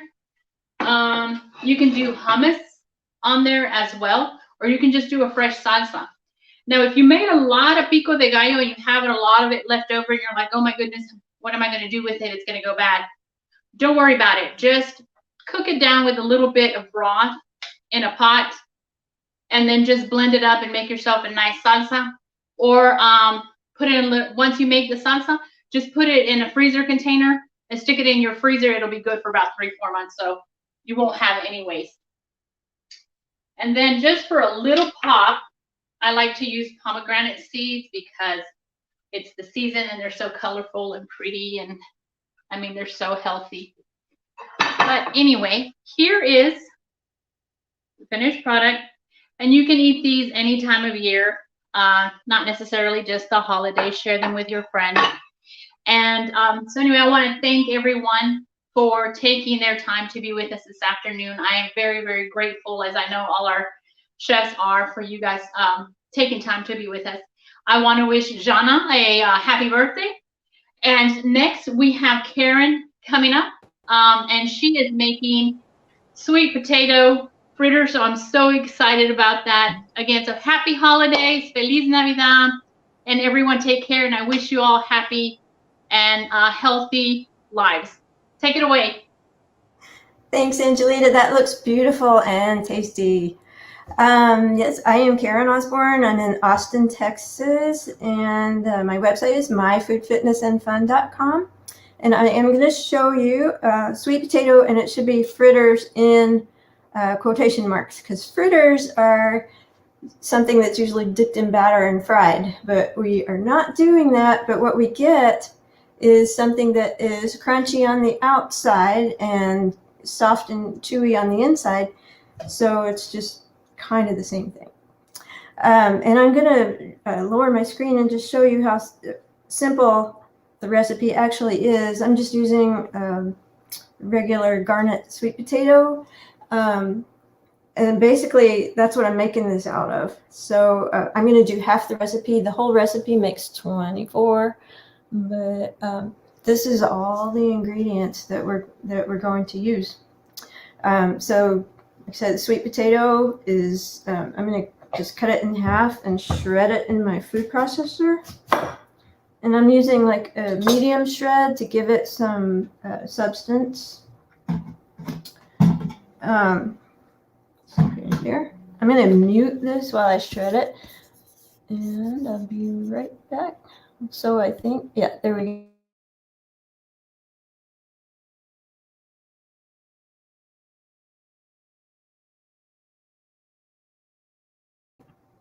go. Okay, that was quick. I'm going to measure it. And sweet potatoes are a good source of beta carotene, and that is what your body converts to vitamin A. You can have an overdose of vitamin if you're just taking vitamin A, but if you're getting it from food, your body converts what it needs, and not the rest. All right. And it's a good, see, there we go. All right. Good source of fiber. I'm going to just pour it into a bowl. And actually, the sweet potato has like 3 different kinds of starches, and one is like quickly absorbed, and that will kind of raise the GI index, but the other one is slowly digested, which slows the rise of the blood sugar. And then it's also got resistant starch, which just goes through your digestive system undigested, and it feeds the good gut bacteria. All right, so what I have is my shredded sweet potatoes, and then we're going to add a little bit of chickpea flour, and this actually adds some protein, but what I'm using it for is a binder and to kind of help make this a little cakey. And then we have some ground flax seeds, which add some omega-3 fatty acids, which are good for lowering inflammation. I just ground them in, this is a Try Best blender. You could use a Magic Bullet or a coffee grinder or a spice grinder, any little thing that you have. And then we're just going to put in, so that is also going to serve as a binder and help hold it together. It's going to soak up any liquid. So I'm going to put a little bit of salt. This recipe works without salt, but what the salt does is help release the water from the sweet potato, and then the flax kind of soaks it up and binds this all together. So I'm just going to stir that together. And then we have some spices. We're going to, actually, this is a little bit of nutmeg, a little bit of thyme, and sage. So the amount in the recipe is for ground sage, so I'm using a little bit more because this is really, it's not ground. Let's see, what did I put? I thought I put salt in there. I must put the garlic granules in there. All right, so there's my salt. So the garlic, all those herbs and spices they're full of antioxidants, and we're just using a little bit for flavor, but added up, it's health supportive. So use spices in your cooking. And then I'm going to just add some potato starch. So this is actually it's a resistant starch, and so it goes through your system undigested and feeds the good gut bacteria. All right, so we're just going to stir this up. If you want pepper in it, I like the little kick that pepper gives it. But if you don't, it works fine without that. So what we're going to do is just combine it well. And what I would normally do is let this sit for 15 minutes, and then everything gets a little more bound together. The flax soaks up the liquid that's brought out by the salt. But I'm not going to make you wait 15 minutes. So I would preheat the oven and then line a cookie sheet with parchment paper. And just take a tablespoon and get about a tablespoon of the mixture. And it's a little sticky. And it comes out better if you wait that 15 minutes. But you're just going to drop it by tablespoons onto your cookie sheet and then mash it down with a fork. And then bake it for about 40 to 45 minutes. Depends on how thin you've made them. These are some that are already done. And when they're done, you can top them. We could use some of John's dressing, like she said. I have a little bit of soy yogurt that I've made, and it tastes like sour cream. You could get some vegan sour cream and just put a little blob on top. And one secret that I did not write in the recipe is if you make them a day in advance and put them in the refrigerator, we're just going to top them with some green onions. You can warm them up for at about 350 for maybe 10 minutes or less, depending on how big you've made them. And they come out even crispier on the outside. So it's sweet and savory, crunchy and chewy at the same time.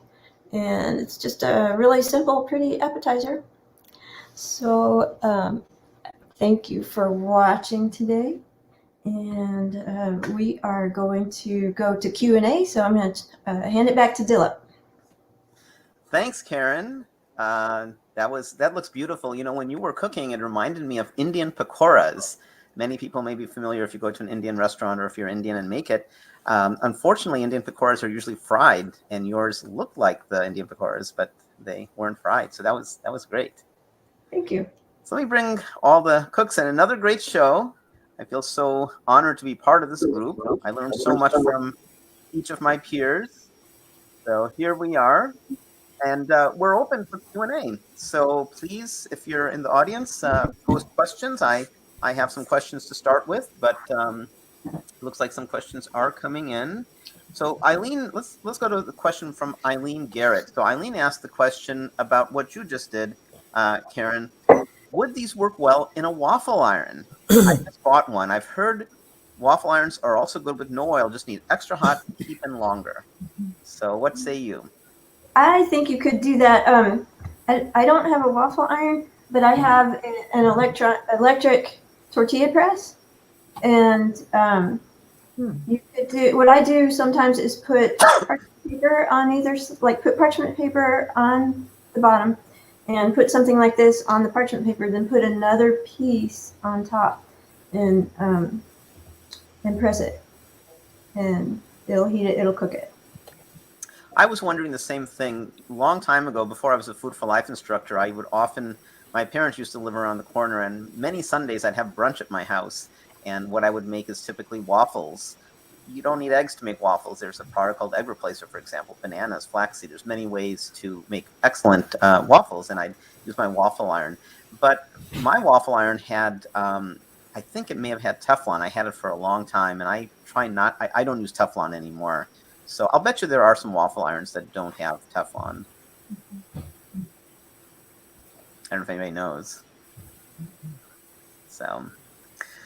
So let's see. I had a question, Mark, for you. One thing that I've wondered about often is once I got my Vitamix, I have, I think, 3 Vitamixes.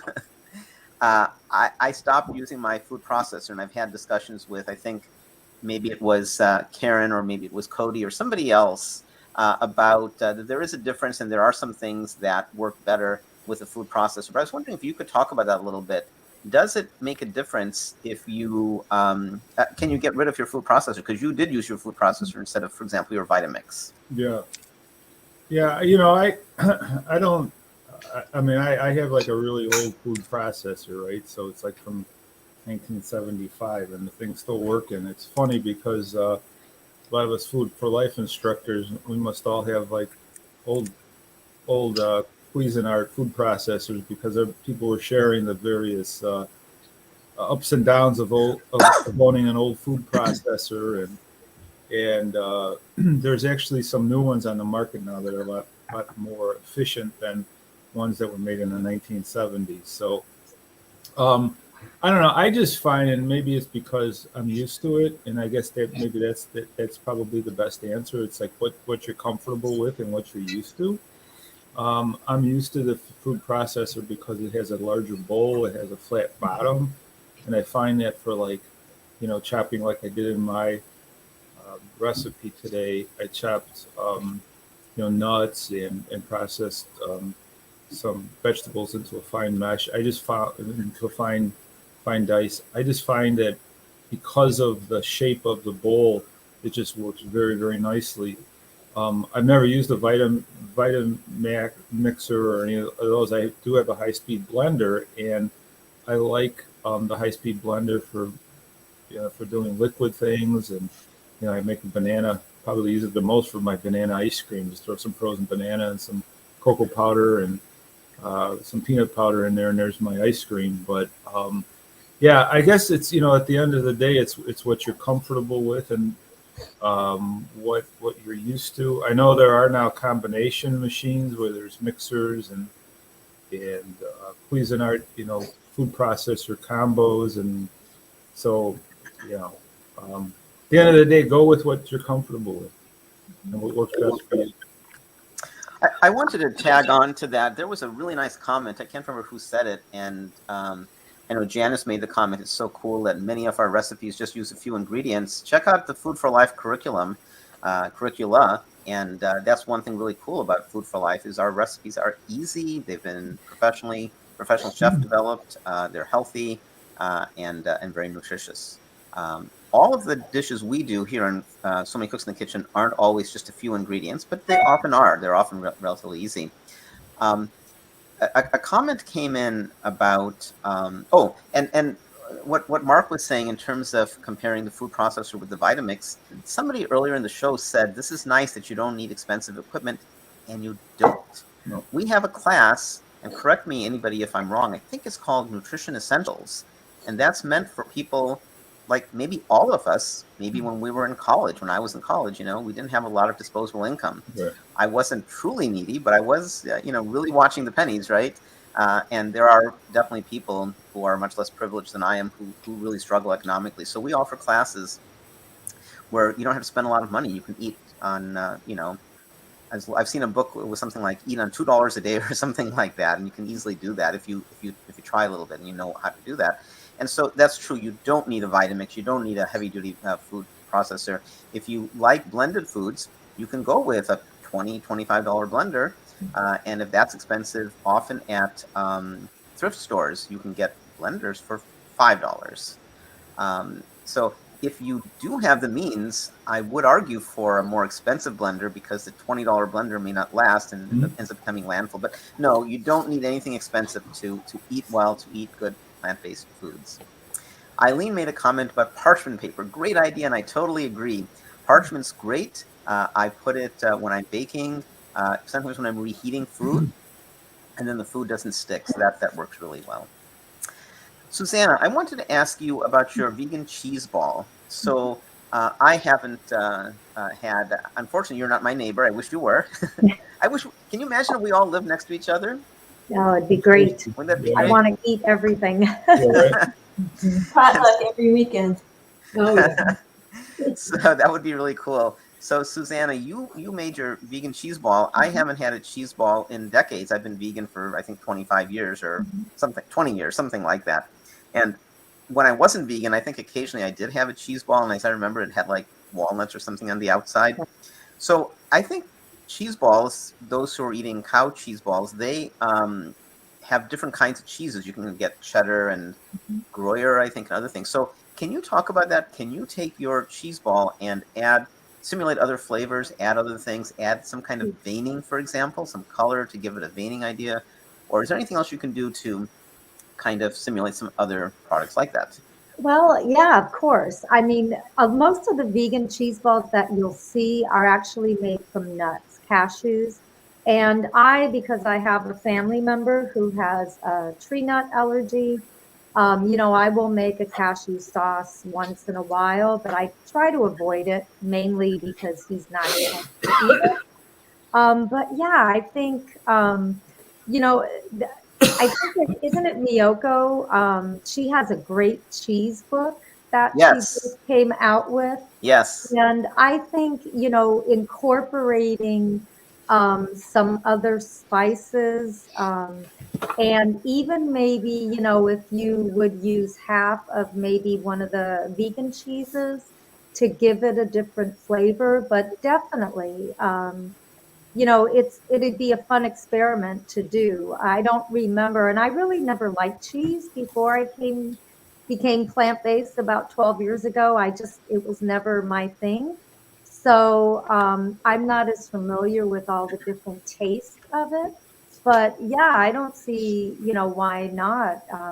I talked about, putting different spices in just the cheese ball, the basic one that I made. But no, it'd be fun to experiment and try. And then maybe, like I said, incorporate some of the store-bought cheeses so you're not getting as much fat with yours. I wanted to share a story. So way back, I started cooking for myself in college because the school I went to didn't have a cafeteria, and so I enjoyed cooking. And after I graduated, I had the family over. I was living in a condo, and I made a Greek salad. I wasn't vegan; I was a lacto-vegetarian then, and I used feta cheese. And my family, my aunt, who grew up in India, really disliked it because a lot of cheeses are very pronounced in flavor. And for years, she would remind me. She said, "You made that smelly, smelly salad." But I wanted to tell a second story, and that is that a couple of weeks ago, I was shopping at the store, Whole Foods Market, and they had, I'm vegan, so when I say cheese, I mean vegan cheese. They had blue cheese, vegan blue cheese, and I haven't had blue cheese for, Carolyn, you and I were talking about this a few days ago. I haven't had blue cheese for decades, and even when I was a lacto-vegetarian, it would be very rare because it's so pronounced in flavor. But that was interesting that now you can get Follow Your Heart brand vegan blue cheese, but it's so strong in flavor. It reminds me from decades ago of the blue cheese I ate.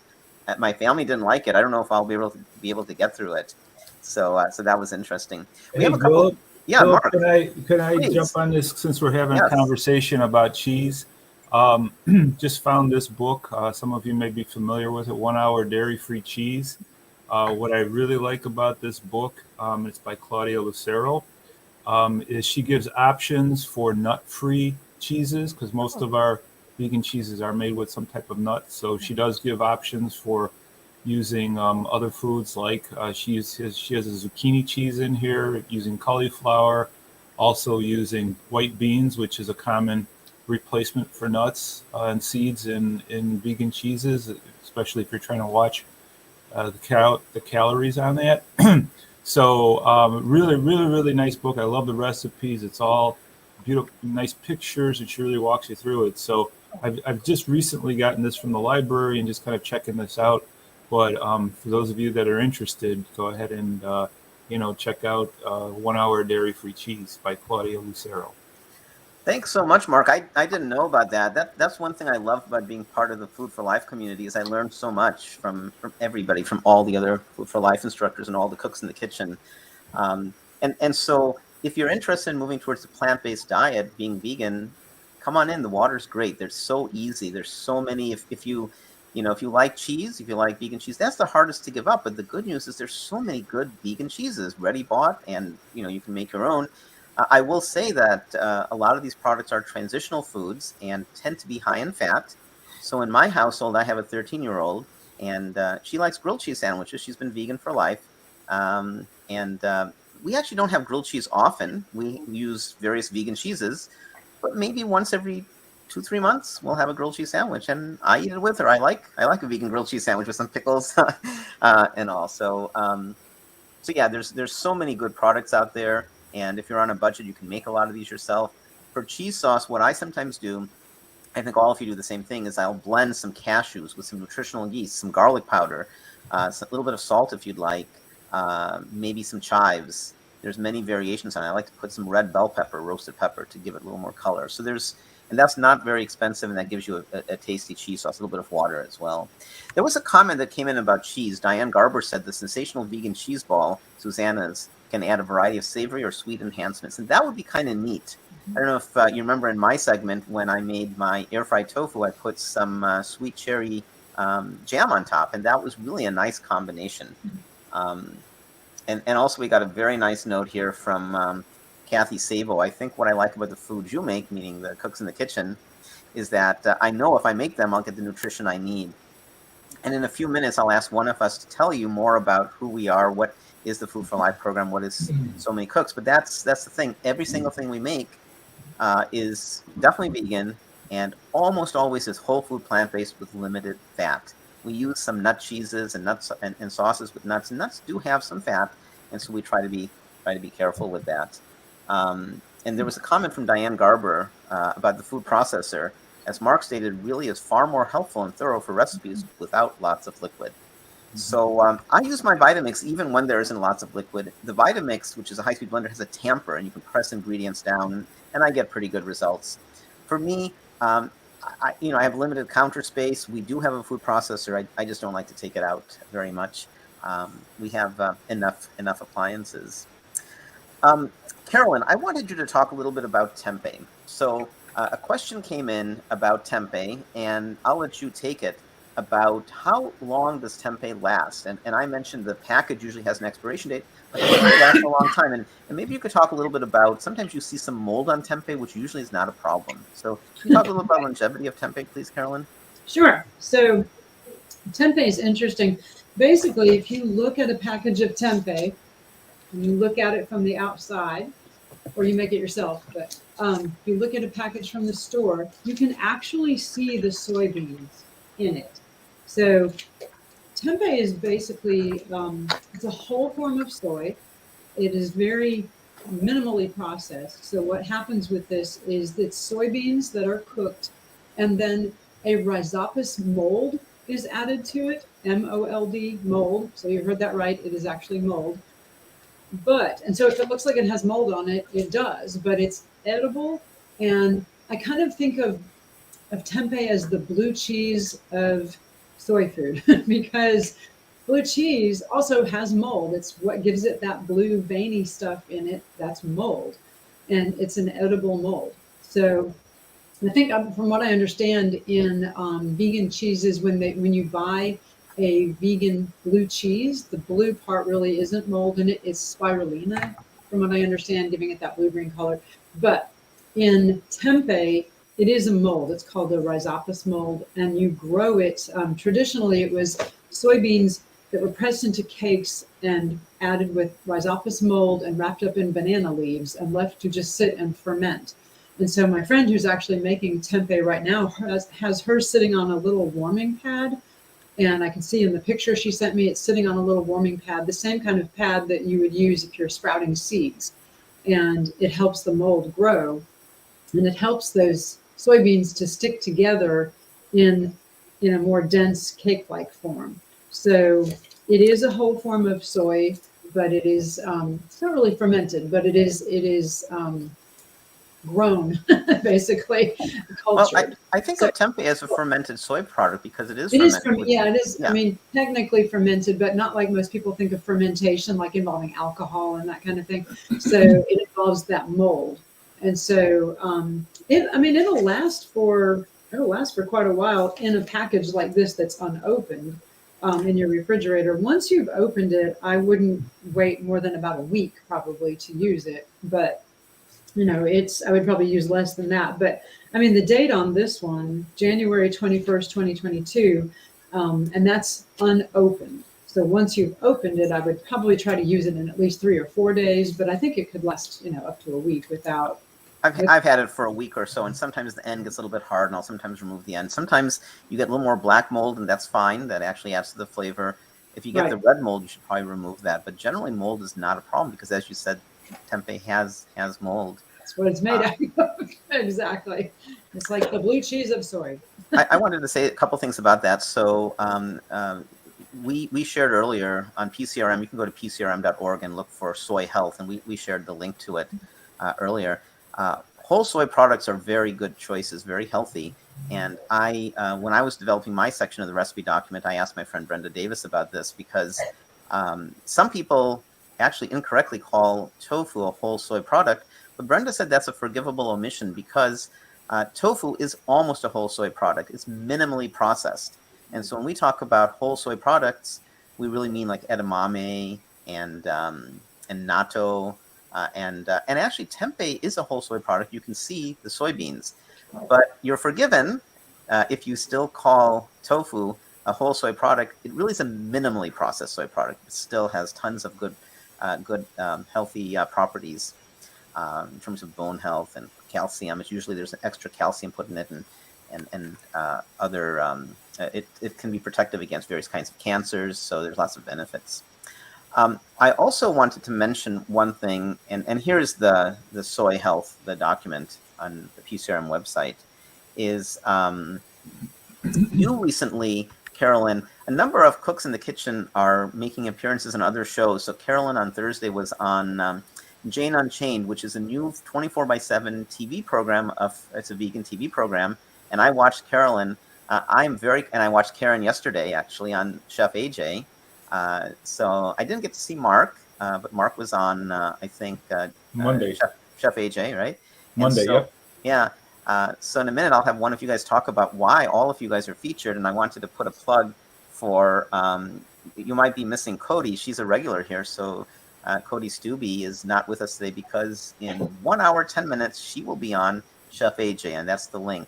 You can go to that link and see Mark and Carolyn and Karen and others who've been on, and so it's an interesting program. Chef AJ has lots of good questions, keeps it moving, and I think it's an hour-long program. So I wanted to mention that. I'm not on Chef AJ yet until January 13th.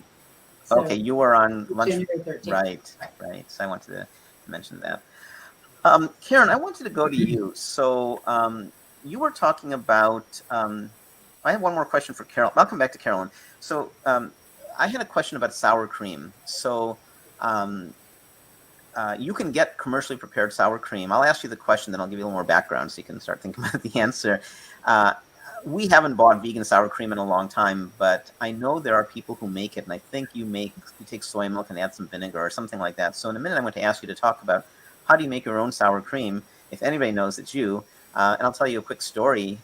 We're 100% vegan and almost entirely whole food plant-based. When my daughter was born, she was so small. And so we talk about 10% fat calories. And the reason is because all research papers that talk about any kind of reversal, cleaning up your vasculature, reversing diabetes, the reversal goes away. There's no paper that shows that reversal goes away beyond 10%. And that's why we aim for 10%. But in my daughter's case, she was so small that and babies and children, certainly can go higher in fat, that we were trying to give her higher fat foods. And we were trying all sorts of stuff. We got macadamia nut butter and we'd mix it in. It turns out when she was very young, she liked sour cream, vegan sour cream. And so we got sour cream, and I have pictures of her when she was like 9 months or a year and a quarter, saying, sour cream, I like sour cream.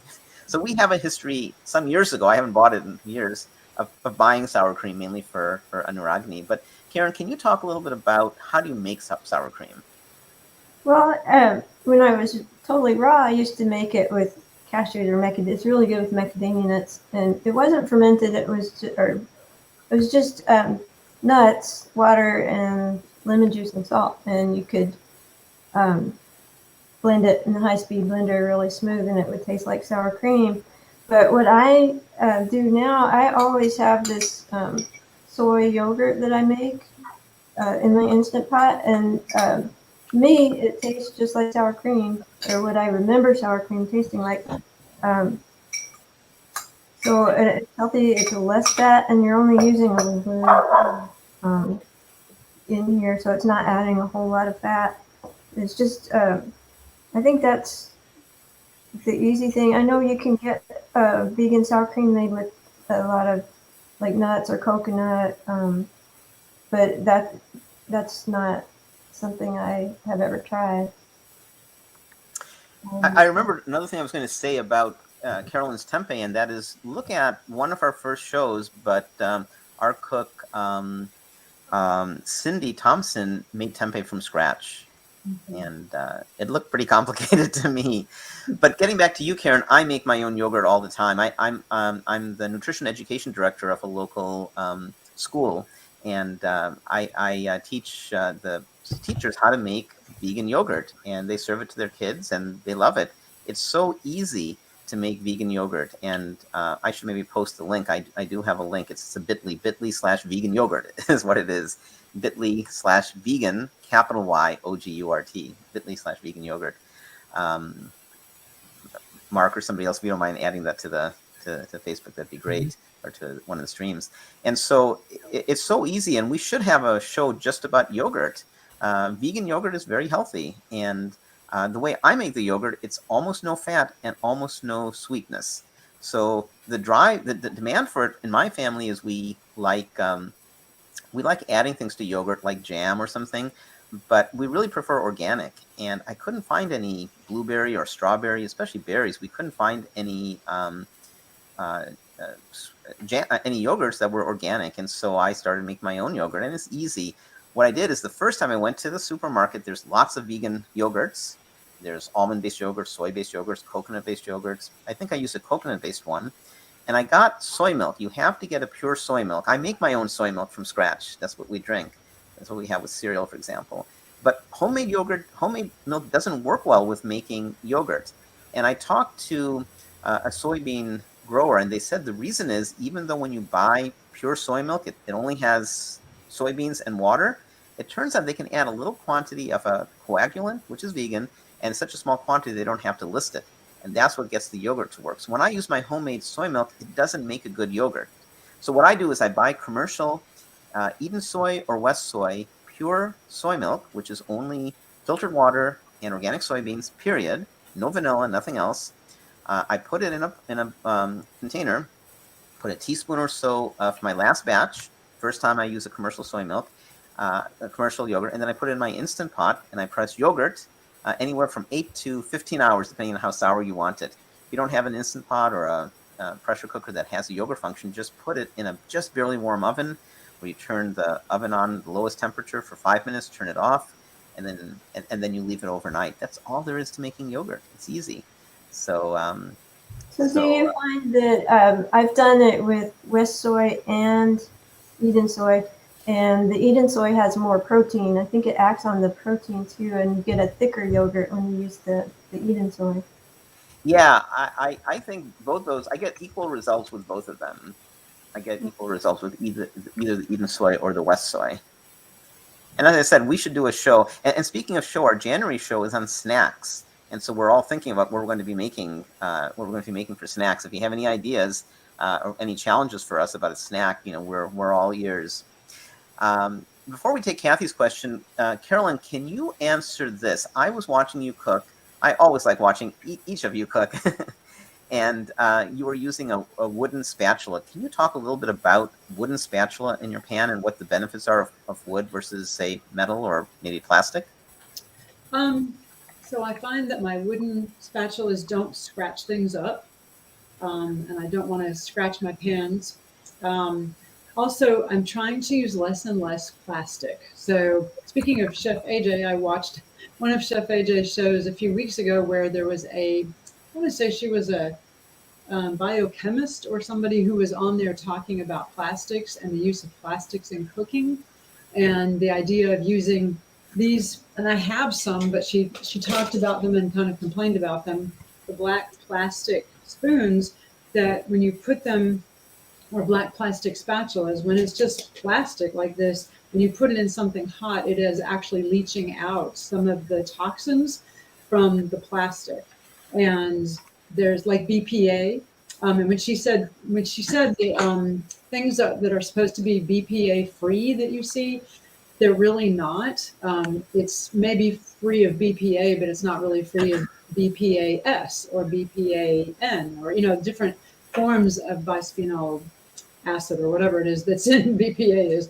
But you can find toxic things in plastic, and putting plastic into hot liquids, you're going to leach some of that out. So I try to cook with wooden utensils as much as possible.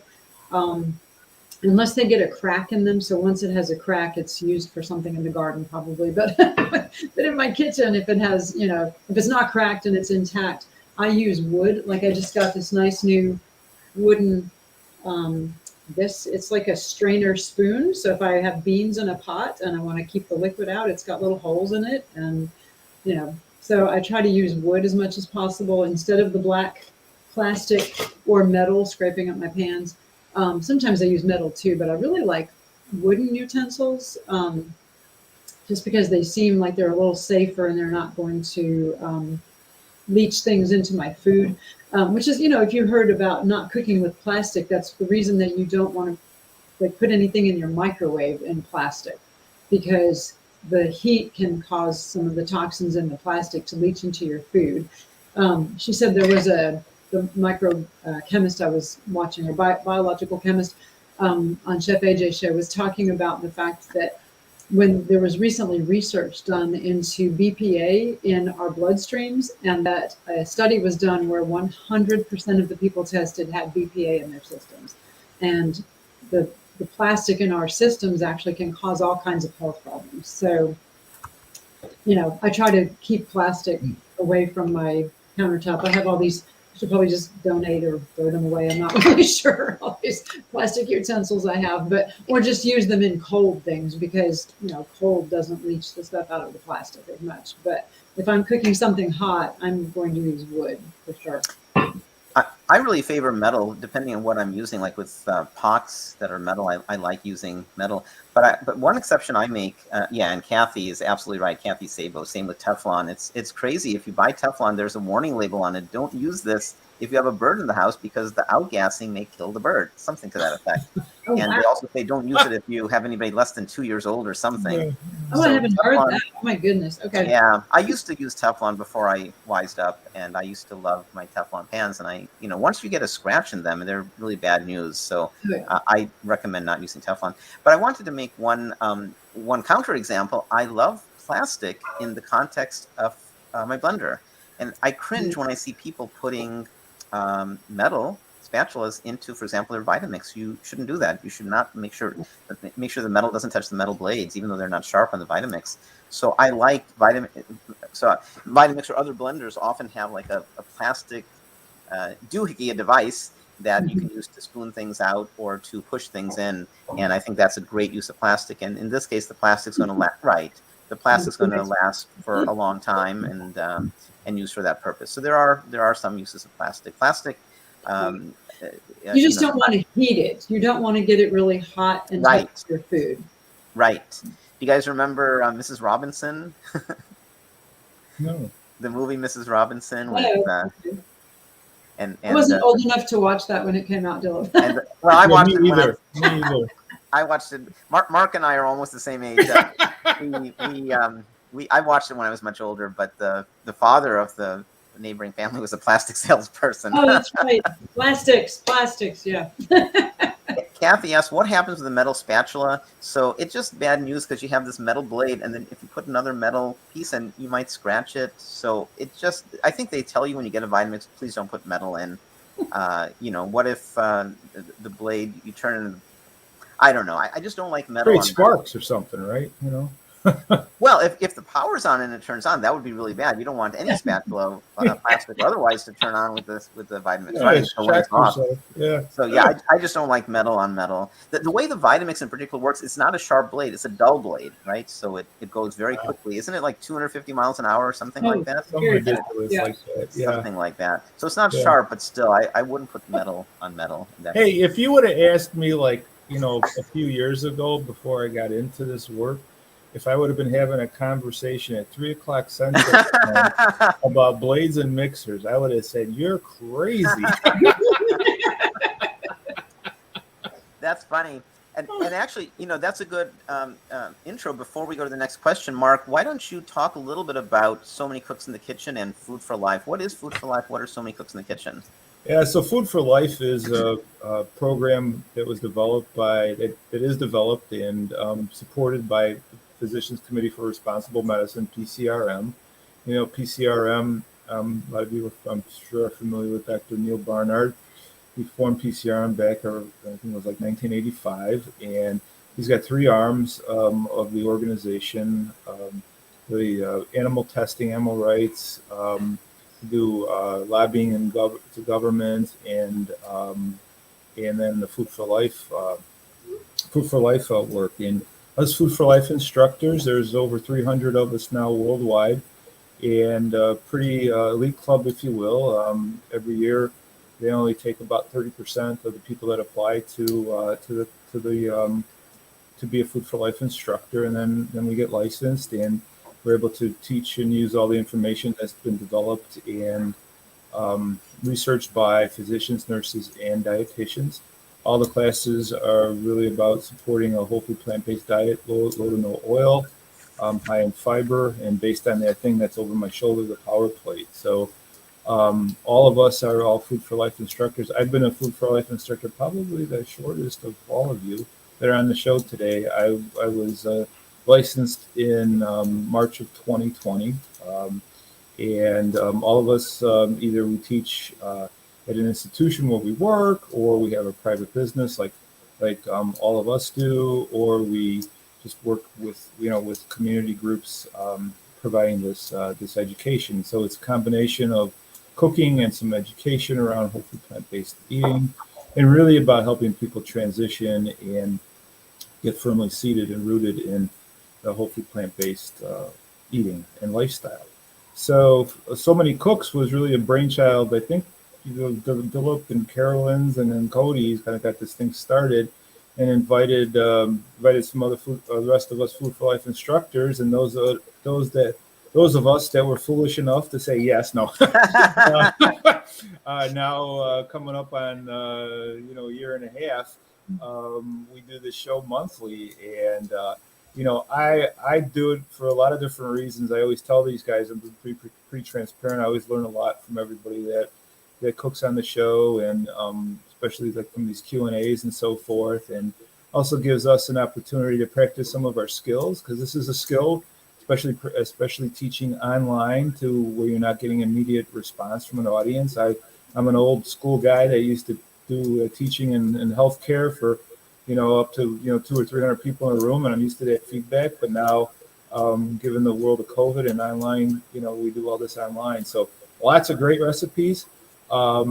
Check out our website as well. I'm very proud of our website. We've been working on continuing to updating that and keeping it highly readable. You go to somanycooks.com, and our bios are listed there, and we're continuing to make changes to that as well. So between Facebook and Instagram and YouTube and Twitter and these shows, you ought to be able to find us all. Yeah, it's a fun project we have, and we also have the kids. So we talked about Cody, and we have another cook in the kitchen, Food for Life instructor, and that's Ella Rodriguez. She has two wonderful children in Rhode Island. And by the way, we've been mentioning in an hour or so, Cody's on. Another reason, I mean, if you get a chance, watch Mark and replay. He's awesome. Karen, Carolyn, everybody. Susanna, you're going to be on one of the shows too, I believe, right? In the near future. I don't know. Okay. But anytime you get a chance, I think, these are good opportunities.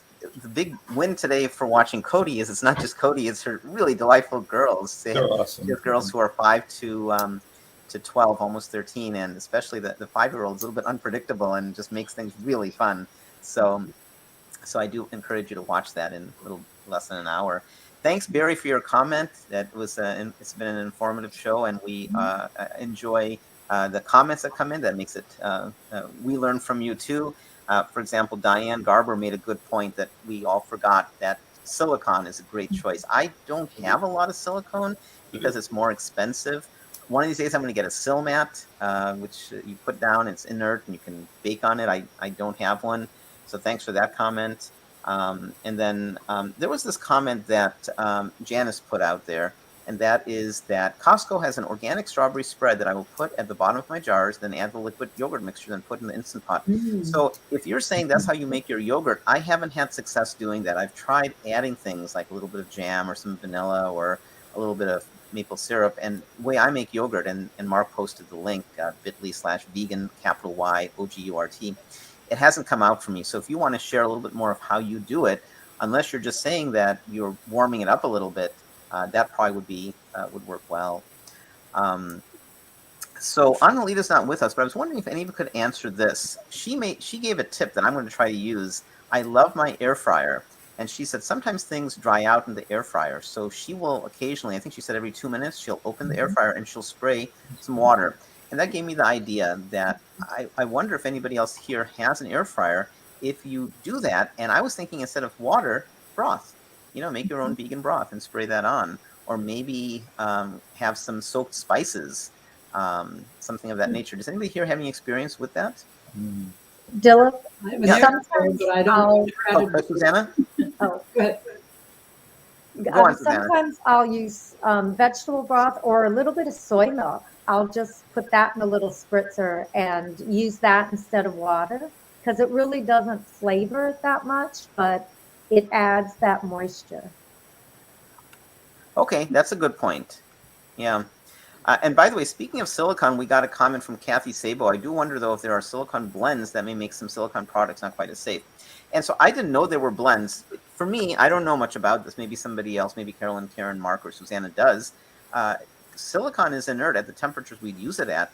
And I would think if you want silicone, I didn't know there are blends. I would buy pure silicone. And I bet pure silicone is not at all an issue. So if there are blends, then that's something that, I wouldn't buy a blend. I mean, I guess if there are blends, it's to bring the price down. In my mind, if you're using silicone, get the real thing. Does anybody else know anything about that?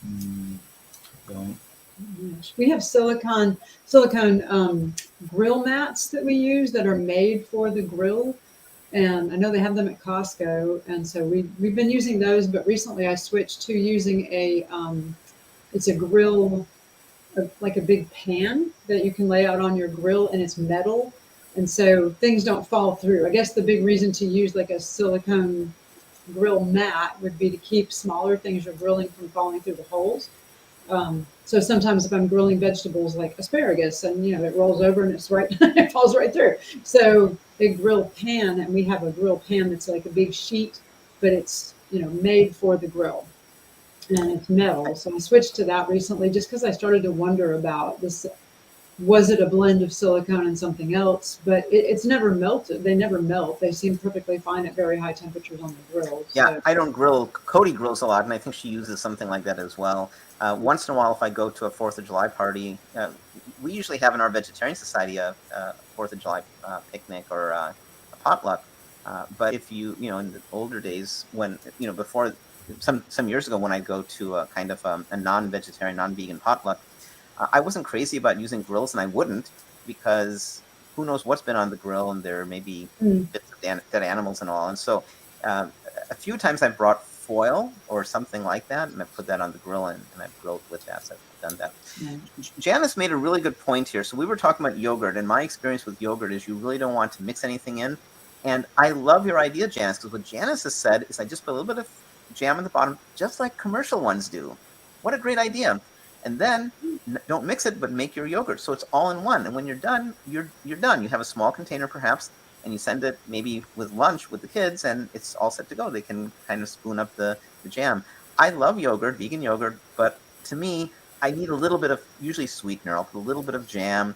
I'll put a few walnuts. So, we have to be careful with nuts. They're high in fat, but walnuts are good sources of omega-3s. And if you're eating a small number of them with yogurt, for example, it's quite a tasty and reasonably good nutritious combination. Just be careful about the fat.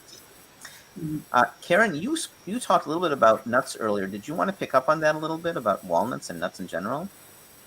Because you used to be a raw foodist where you would eat more fat. What would you say about nuts today?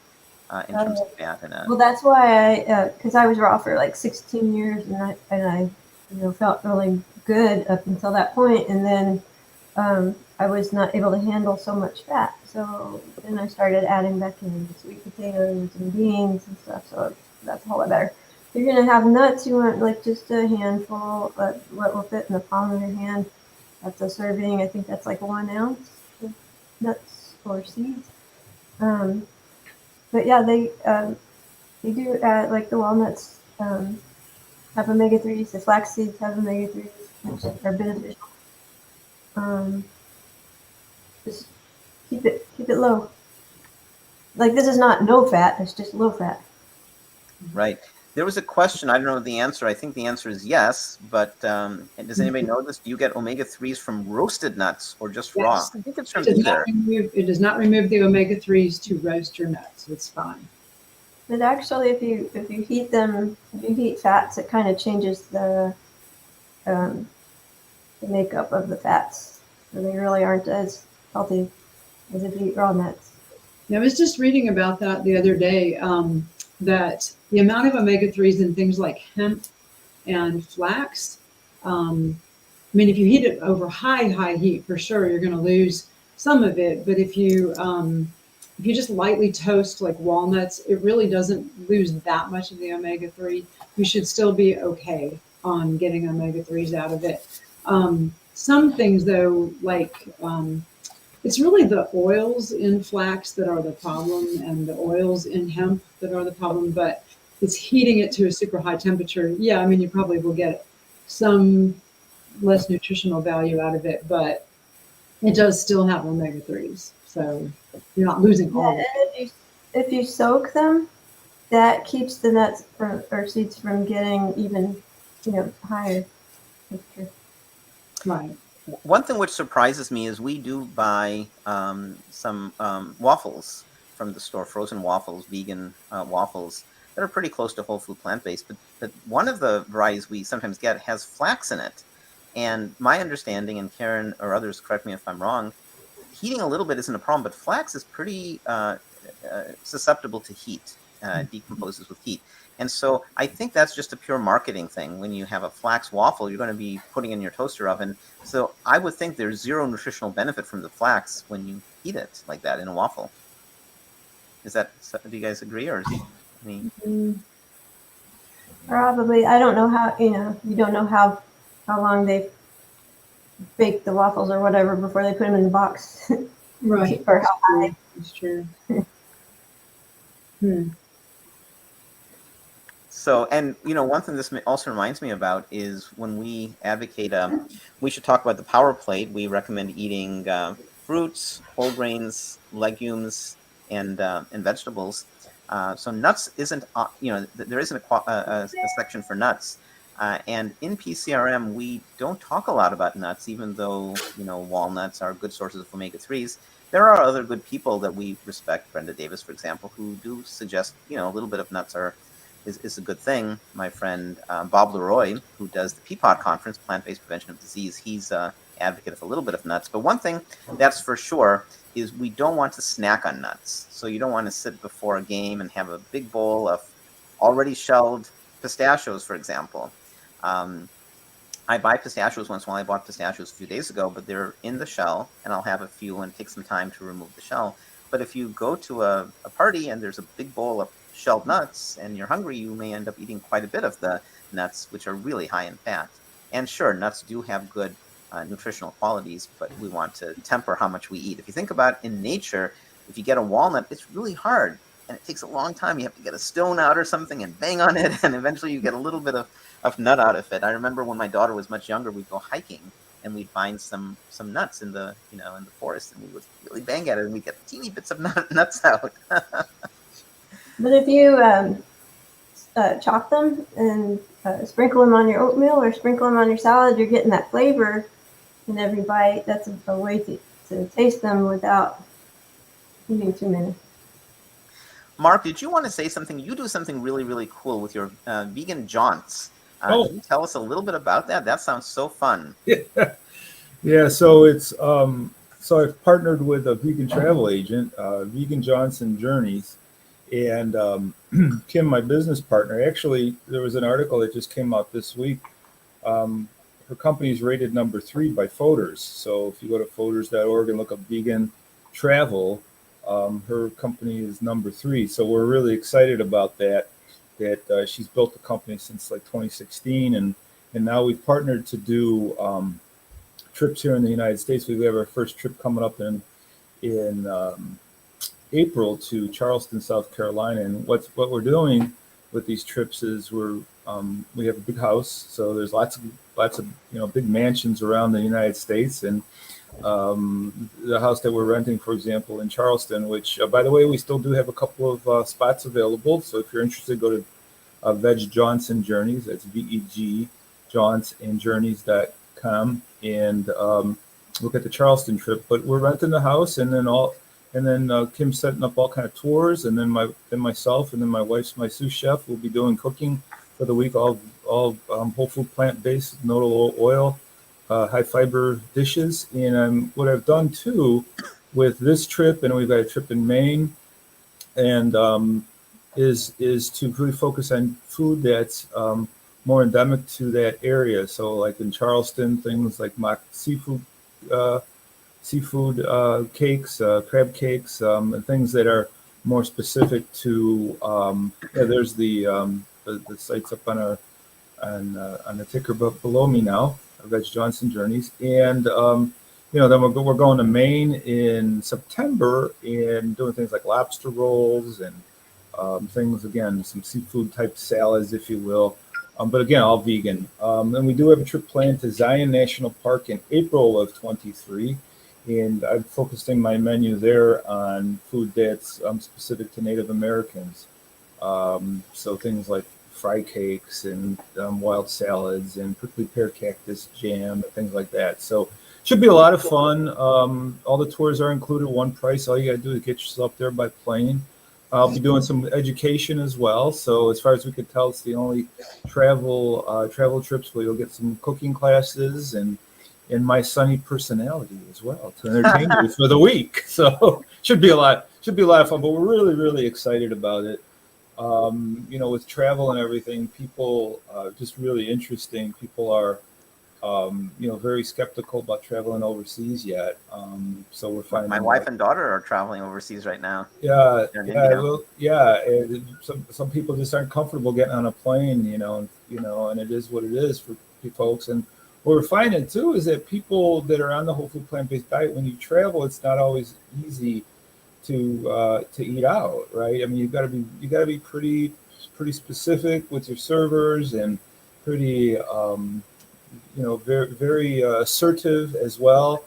We pack our food wherever we go, by and large, eat out minimally, but some people just don't want to do that. So if you want a one-stop shopping, look us up, and we'd love to have you. And look for more trips in 2023 as well. We're really focused on all the national parks. So we're going to do something out of Smoky Mountain. We're going to do something up in the west, the Seattle area, and other parks. We should partner on some of these, Mark, 'cause I'd love to do something like this. Would love to. Yeah. Well, we really hope to continue to grow this business. It was kind of one of these whatabouts, and then we booked 2 trips and they filled up like that. So we're really, really excited what the future could bring. And it's so great being part of so many cooks in the kitchen, because most of us have never met. Carolyn and I have, and yet I feel all of you guys are good friends of mine now, and it's fun.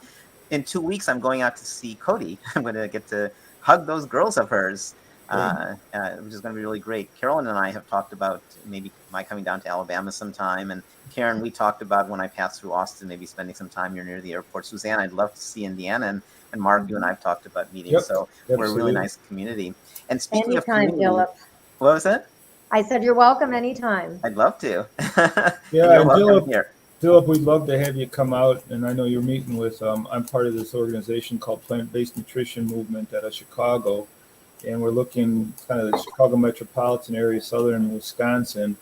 And Dilip's a producer of Code Blue, and we're talking. The CEO of the organization, Meryl Fury, and myself and Dilip are talking from, I guess, next Friday actually, about doing some screenings and she's also got a podcast that Philip I forgot about. That you work in the schools, so she's doing a podcast about school nutrition too. So we probably need to talk about that as well. So I wanted to get back to the travel, and Kathy beat me to the punch because as you were talking, Mark, I wanted to mention that I have a different view than you. I find it super easy to be.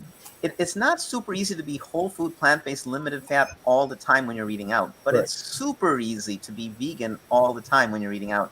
What chef can't make at least a baked potato and cook some vegetables, in water?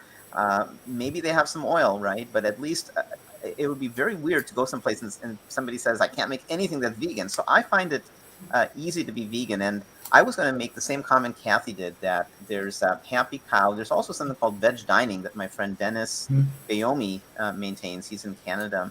And Kathy made the comment that, Mark, you should get your vegan journeys. Great idea. That's a great idea. Thank you, Kathy. But that's one thing we do. I'm going up next week to see my family in Connecticut, and I haven't eaten in Hartford in a while, so I did a quick search on Happy Cow. That's exactly where I went to see what are some good vegan choices.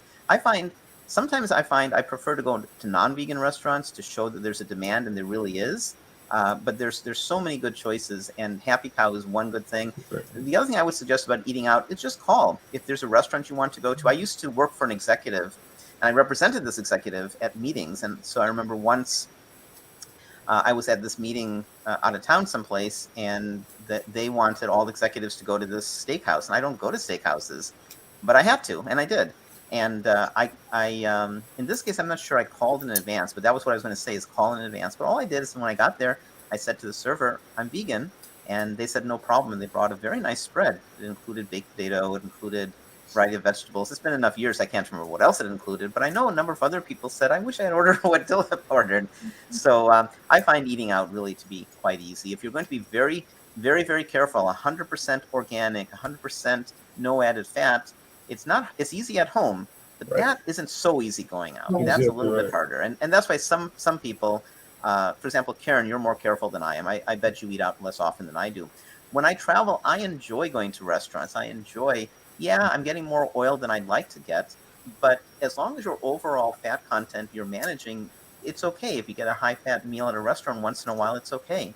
I know, Carolyn, I've had some high fat restaurant meals with you, and it's okay because we don't do that very often.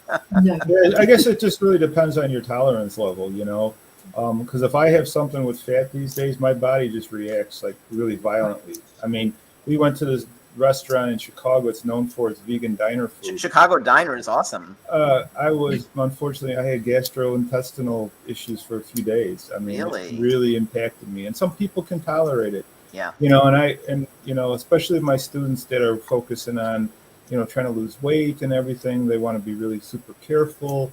I just had a student that went to a resort in I think it was South Carolina or Florida, Fort Myers, and she said she made do, but she was eating sides. And so to your point, you can do sides, but to be able to sit down with a nice meal and have like everybody else, yeah, there are lots of restaurants. We found a great restaurant in New Hope, Pennsylvania called the Sprig and Vine, and I asked them to make low to no oil meals, and the chef was great about all of that. So Right. yeah, Happy Cow is a great resource for folks. But yeah, And veg dining. Veg is dining, good too. Right. Yeah. And also just calling ahead and talking to the restaurant too. Yep. I mean, that I was in Wisconsin probably, I don't know, 7 or 8 years ago now for a funeral, and everybody was going to a German restaurant in Wisconsin,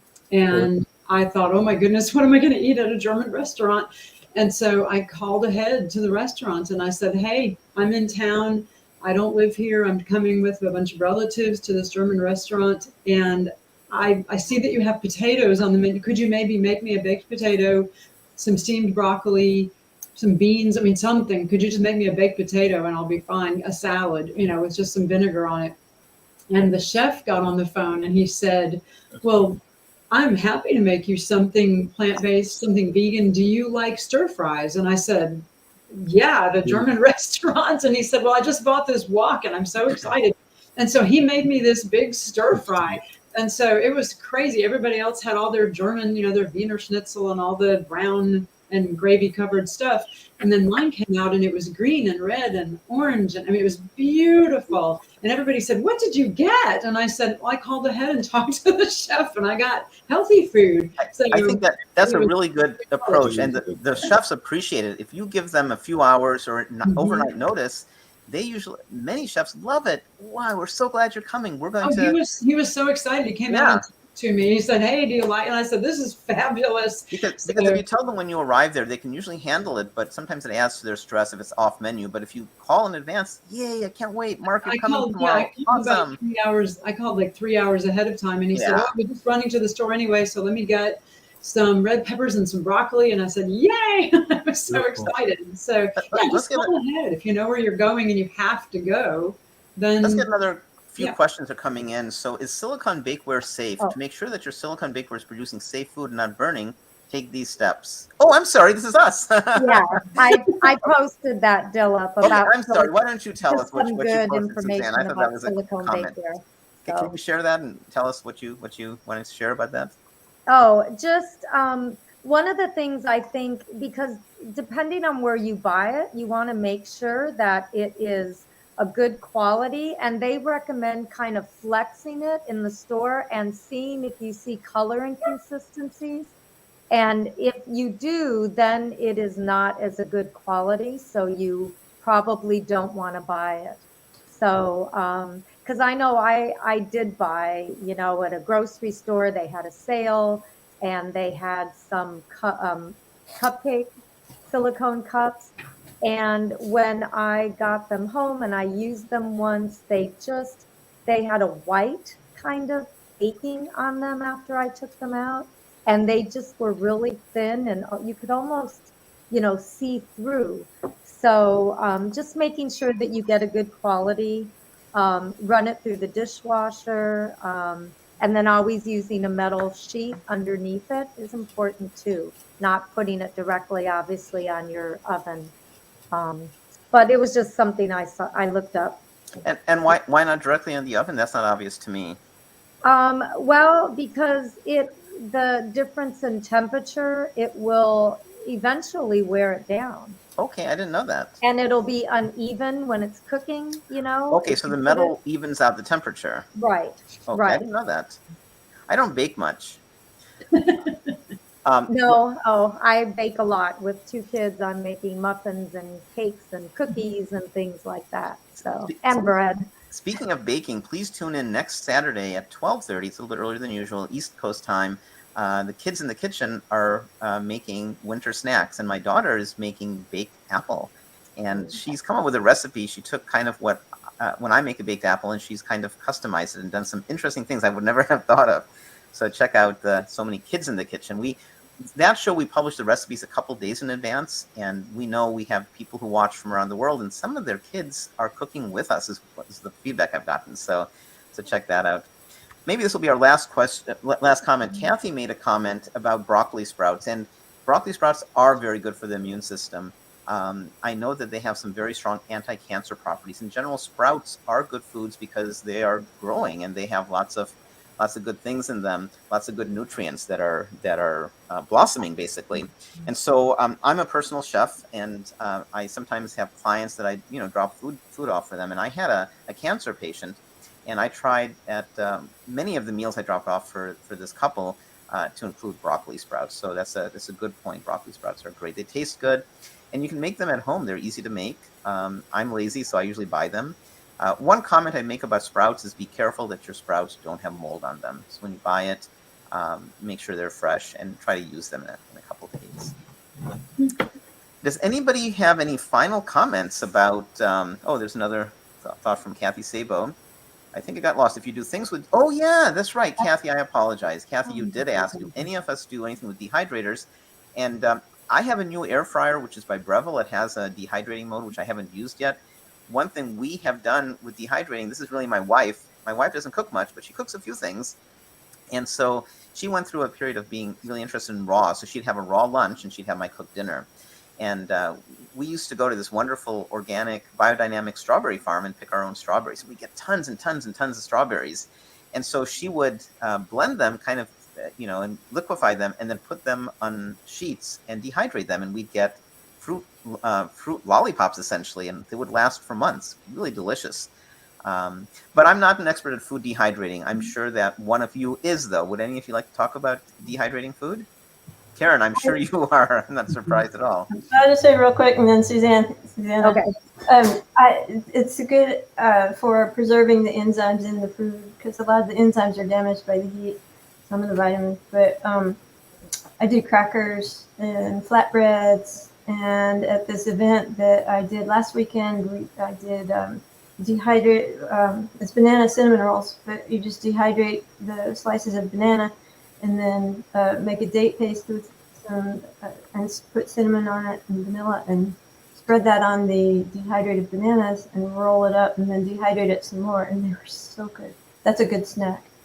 But, yeah. Make it next month, Karen. Yeah, I was just thinking that. I think I might. I would. Susanna, you wanted to share some of dehydrating. Yeah, so I've had a dehydrator for years. It's an Excalibur by Paralix, and so it's a pretty good size. And mostly, I got it actually when my kids were a lot younger to make fruit roll-ups. So we would buy, if we got a ton of fresh strawberries at picking them, then I would just process them, use a little bit of sugar, and then put them, make roll-ups for them that were healthier. This was even before we were plant-based. I was always interested in eating healthy. Now we use it for watermelon. Oh my gosh. Dehydrated watermelon is the best thing in the world, except, you have this huge watermelon, and I usually slice it not too thin, but in pieces, and put it in, and you get this like little baggie of, like a 8-pound watermelon, but the sugars intensify. I will do, lots of fruit if we have excess fruit. I used to make beef jerky with it when we ate meat. But tofu sometimes, just about anything. It's really been fun to explore. And I made some kind of cookies. Chef AJ, and I can't find the recipe again. She makes a cookie with oats and fruit, and those I put and dehydrated, and they were the best cookies. I've got to do some, you get so many recipes, right, that you forget where you put them. But I love my dehydrator. It's something, mostly in the summer we use when we have excess fruit, just to preserve it. But then everybody eats it right away, so it doesn't last long. But they're fun. Right. I dehydrate. My favorite kale chips are dehydrated. In fact, that gave me the idea of what I'm making next month too for our snacks. My husband will be so happy because he loves these dehydrated kale chips. So I know what I'm making. Kale chips are like, you put them in and you're watching to see if they're done, and you just take one and, oh, not quite done. Nothing's left. Never come out into a bowl. They're gone by the time. Yeah, we can eat a lot of kale chips at our house. Yeah. Try sprinkling some nutritional yeast on the kale chips. That's exactly how ours is. It's like, oh, my husband and I, or my sons, it's like, who can get there first to check out if they're done? Because then you get to eat more of them. Exactly. And here's another comment. Cookie recipes are like pens and pencils. You'll find them years later. So I wanted to remind folks that in about 25 minutes, Cody and the kids are on. So Chef AJ is only on YouTube. She actually has a Facebook presence, but the shows are on YouTube. Does anybody else have a show outside of So Many Cooks that you guys are doing before we meet again? I don't have a date set, but I'll be doing Eat Plants, Be Well on Facebook. My husband and I will be doing a couple of cooking segments coming up in the next 2 weeks, just of some of our favorite things to make.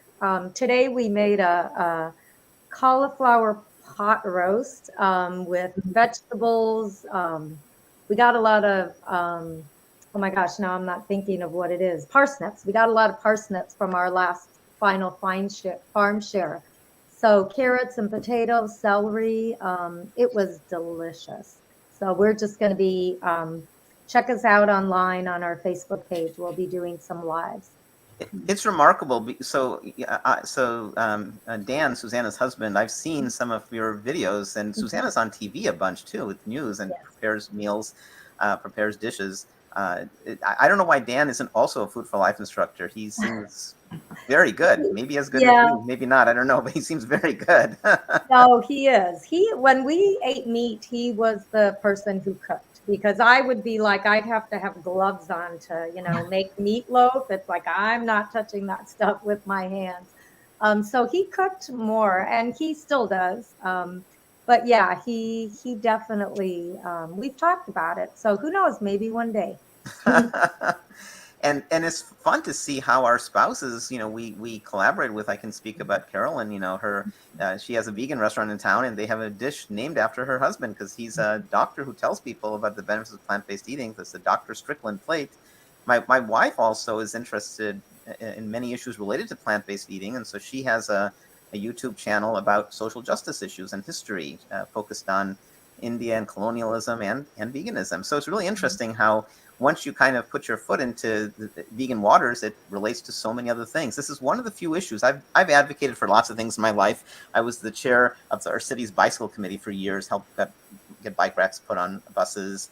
I've been involved with various other initiatives, but this is one, veganism, where there's no downside. There's no downside. It's all good. It's good for us. It's good for the planet. It's by far the best thing for the planet. It's good for animals for sure, right? We don't have to kill the animals. And I have to just say something really quickly funny. So there's a wonderful woman named Eleni Vlachos. She used to live here in Durham, North Carolina. And she helped start our Meatless Mondays initiative. Meatless Mondays comes from Johns Hopkins, where I went to school.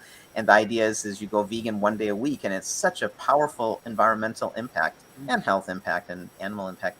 So Eleni was very upset because her family in Greece, there were all these fires. So she said, we've outlived this idea of Meatless Mondays. Let's have, and she's a facetious, funny person. So she wrote this in the New Republic. She said, let's have Meat Mondays. Go to town, eat whatever you want on Mondays. This is facetious. She's a vegan. Eat whatever you want on Mondays. Eat meat, whatever. But Tuesday, Wednesday, Thursday, Friday, Saturday, and Sunday, go vegan. And that's what we need to, repair what's going on in the world. And of course, she's being facetious. She said she really means go vegan. This solves so many problems in the world. We don't really want a meat Monday. But a meat Monday is better than a meatless Monday, right? If every other day is meatless. It's very, very clever. Look it up. We do Meatless Monday here in Montgomery, but we're meatless all the time. But we called it Meatless Monday because we still meet on Mondays at Whole Foods. So Meatless Monday Montgomery, we're not just meatless on Mondays, but Mondays are when we were meeting at Whole Foods and doing a class. So my husband would talk about a health topic because he's a doctor, so he could do that. And then I would cook, and so would Barry Levin, my fellow Food for Life instructor here in Montgomery, and we would do the cooking. And Whole Foods actually prepped everything for us, and it was wonderful. But then the pandemic happened. So we've been doing Meatless Mondays out of our kitchen since then. Meatless Monday Montgomery on Facebook. We're live. My husband talks about a health topic, and I cook something that goes along with that health topic. So we will actually be doing that live again before we meet again as So Many Cooks. It'll be the last Monday in December, which I want to say is the 27th. And so we'll talk about something and cook something in our kitchen. So just a very final thought. Somebody asked a question about dehydrating potatoes, and Kathy said, happy holidays all. So dehydrating potatoes, I will say very quickly, one way to make a potato chip is you slice potatoes very thin. You need a teeny bit of oil, the smallest amount. You just spray a little bit of oil and you put it in a very hot oven, 475-degree oven, for about 8 minutes, and you flip the potatoes halfway through, and that makes a pretty good potato chip. Not a no-fat potato chip, but almost no-fat potato chip. I don't think you can dehydrate potatoes and get a reasonable potato chip. But Yeah, you would have to cook them if you dehydrated them, and then you can, just like if you shred them or slice them, if you dehydrate them, then you'd have to rehydrate them and cook them. But Dilip, did you say in the microwave you do that? No, oven, 475. Because I've done that in the microwave, but I caution, it's not something that you could walk away from. You slice them, and I even bought one of those potato chip things. if you need to go like 30 seconds, and you need to stand there. I almost had a spark in my microwave one time. I don't use the microwave. Yeah, so I don't recommend it. But in the oven, I think is great. The Breville would work great. Yeah, I'd like to try that sometime. Yeah. Well, thank you, everybody. I'm sorry we went a little bit late, but there were great questions. We appreciate that. And join our show next week with the kids, and join our show, So Many Snacks, in January. Have a happy New Year, a great holiday. Take care, everybody. Happy holidays. Bye. Happy holidays. Happy holidays. Bye-bye. Bye. So many cooks in the kitchen, so many recipes to share. So many cooks in the kitchen, with meals for you to prepare. We've got fruits and grains, veggies and beans, more healthy food than you've ever seen. So many cooks in the kitchen, plant-based meals to prepare. So many cooks in the kitchen, with ideas we're happy to share.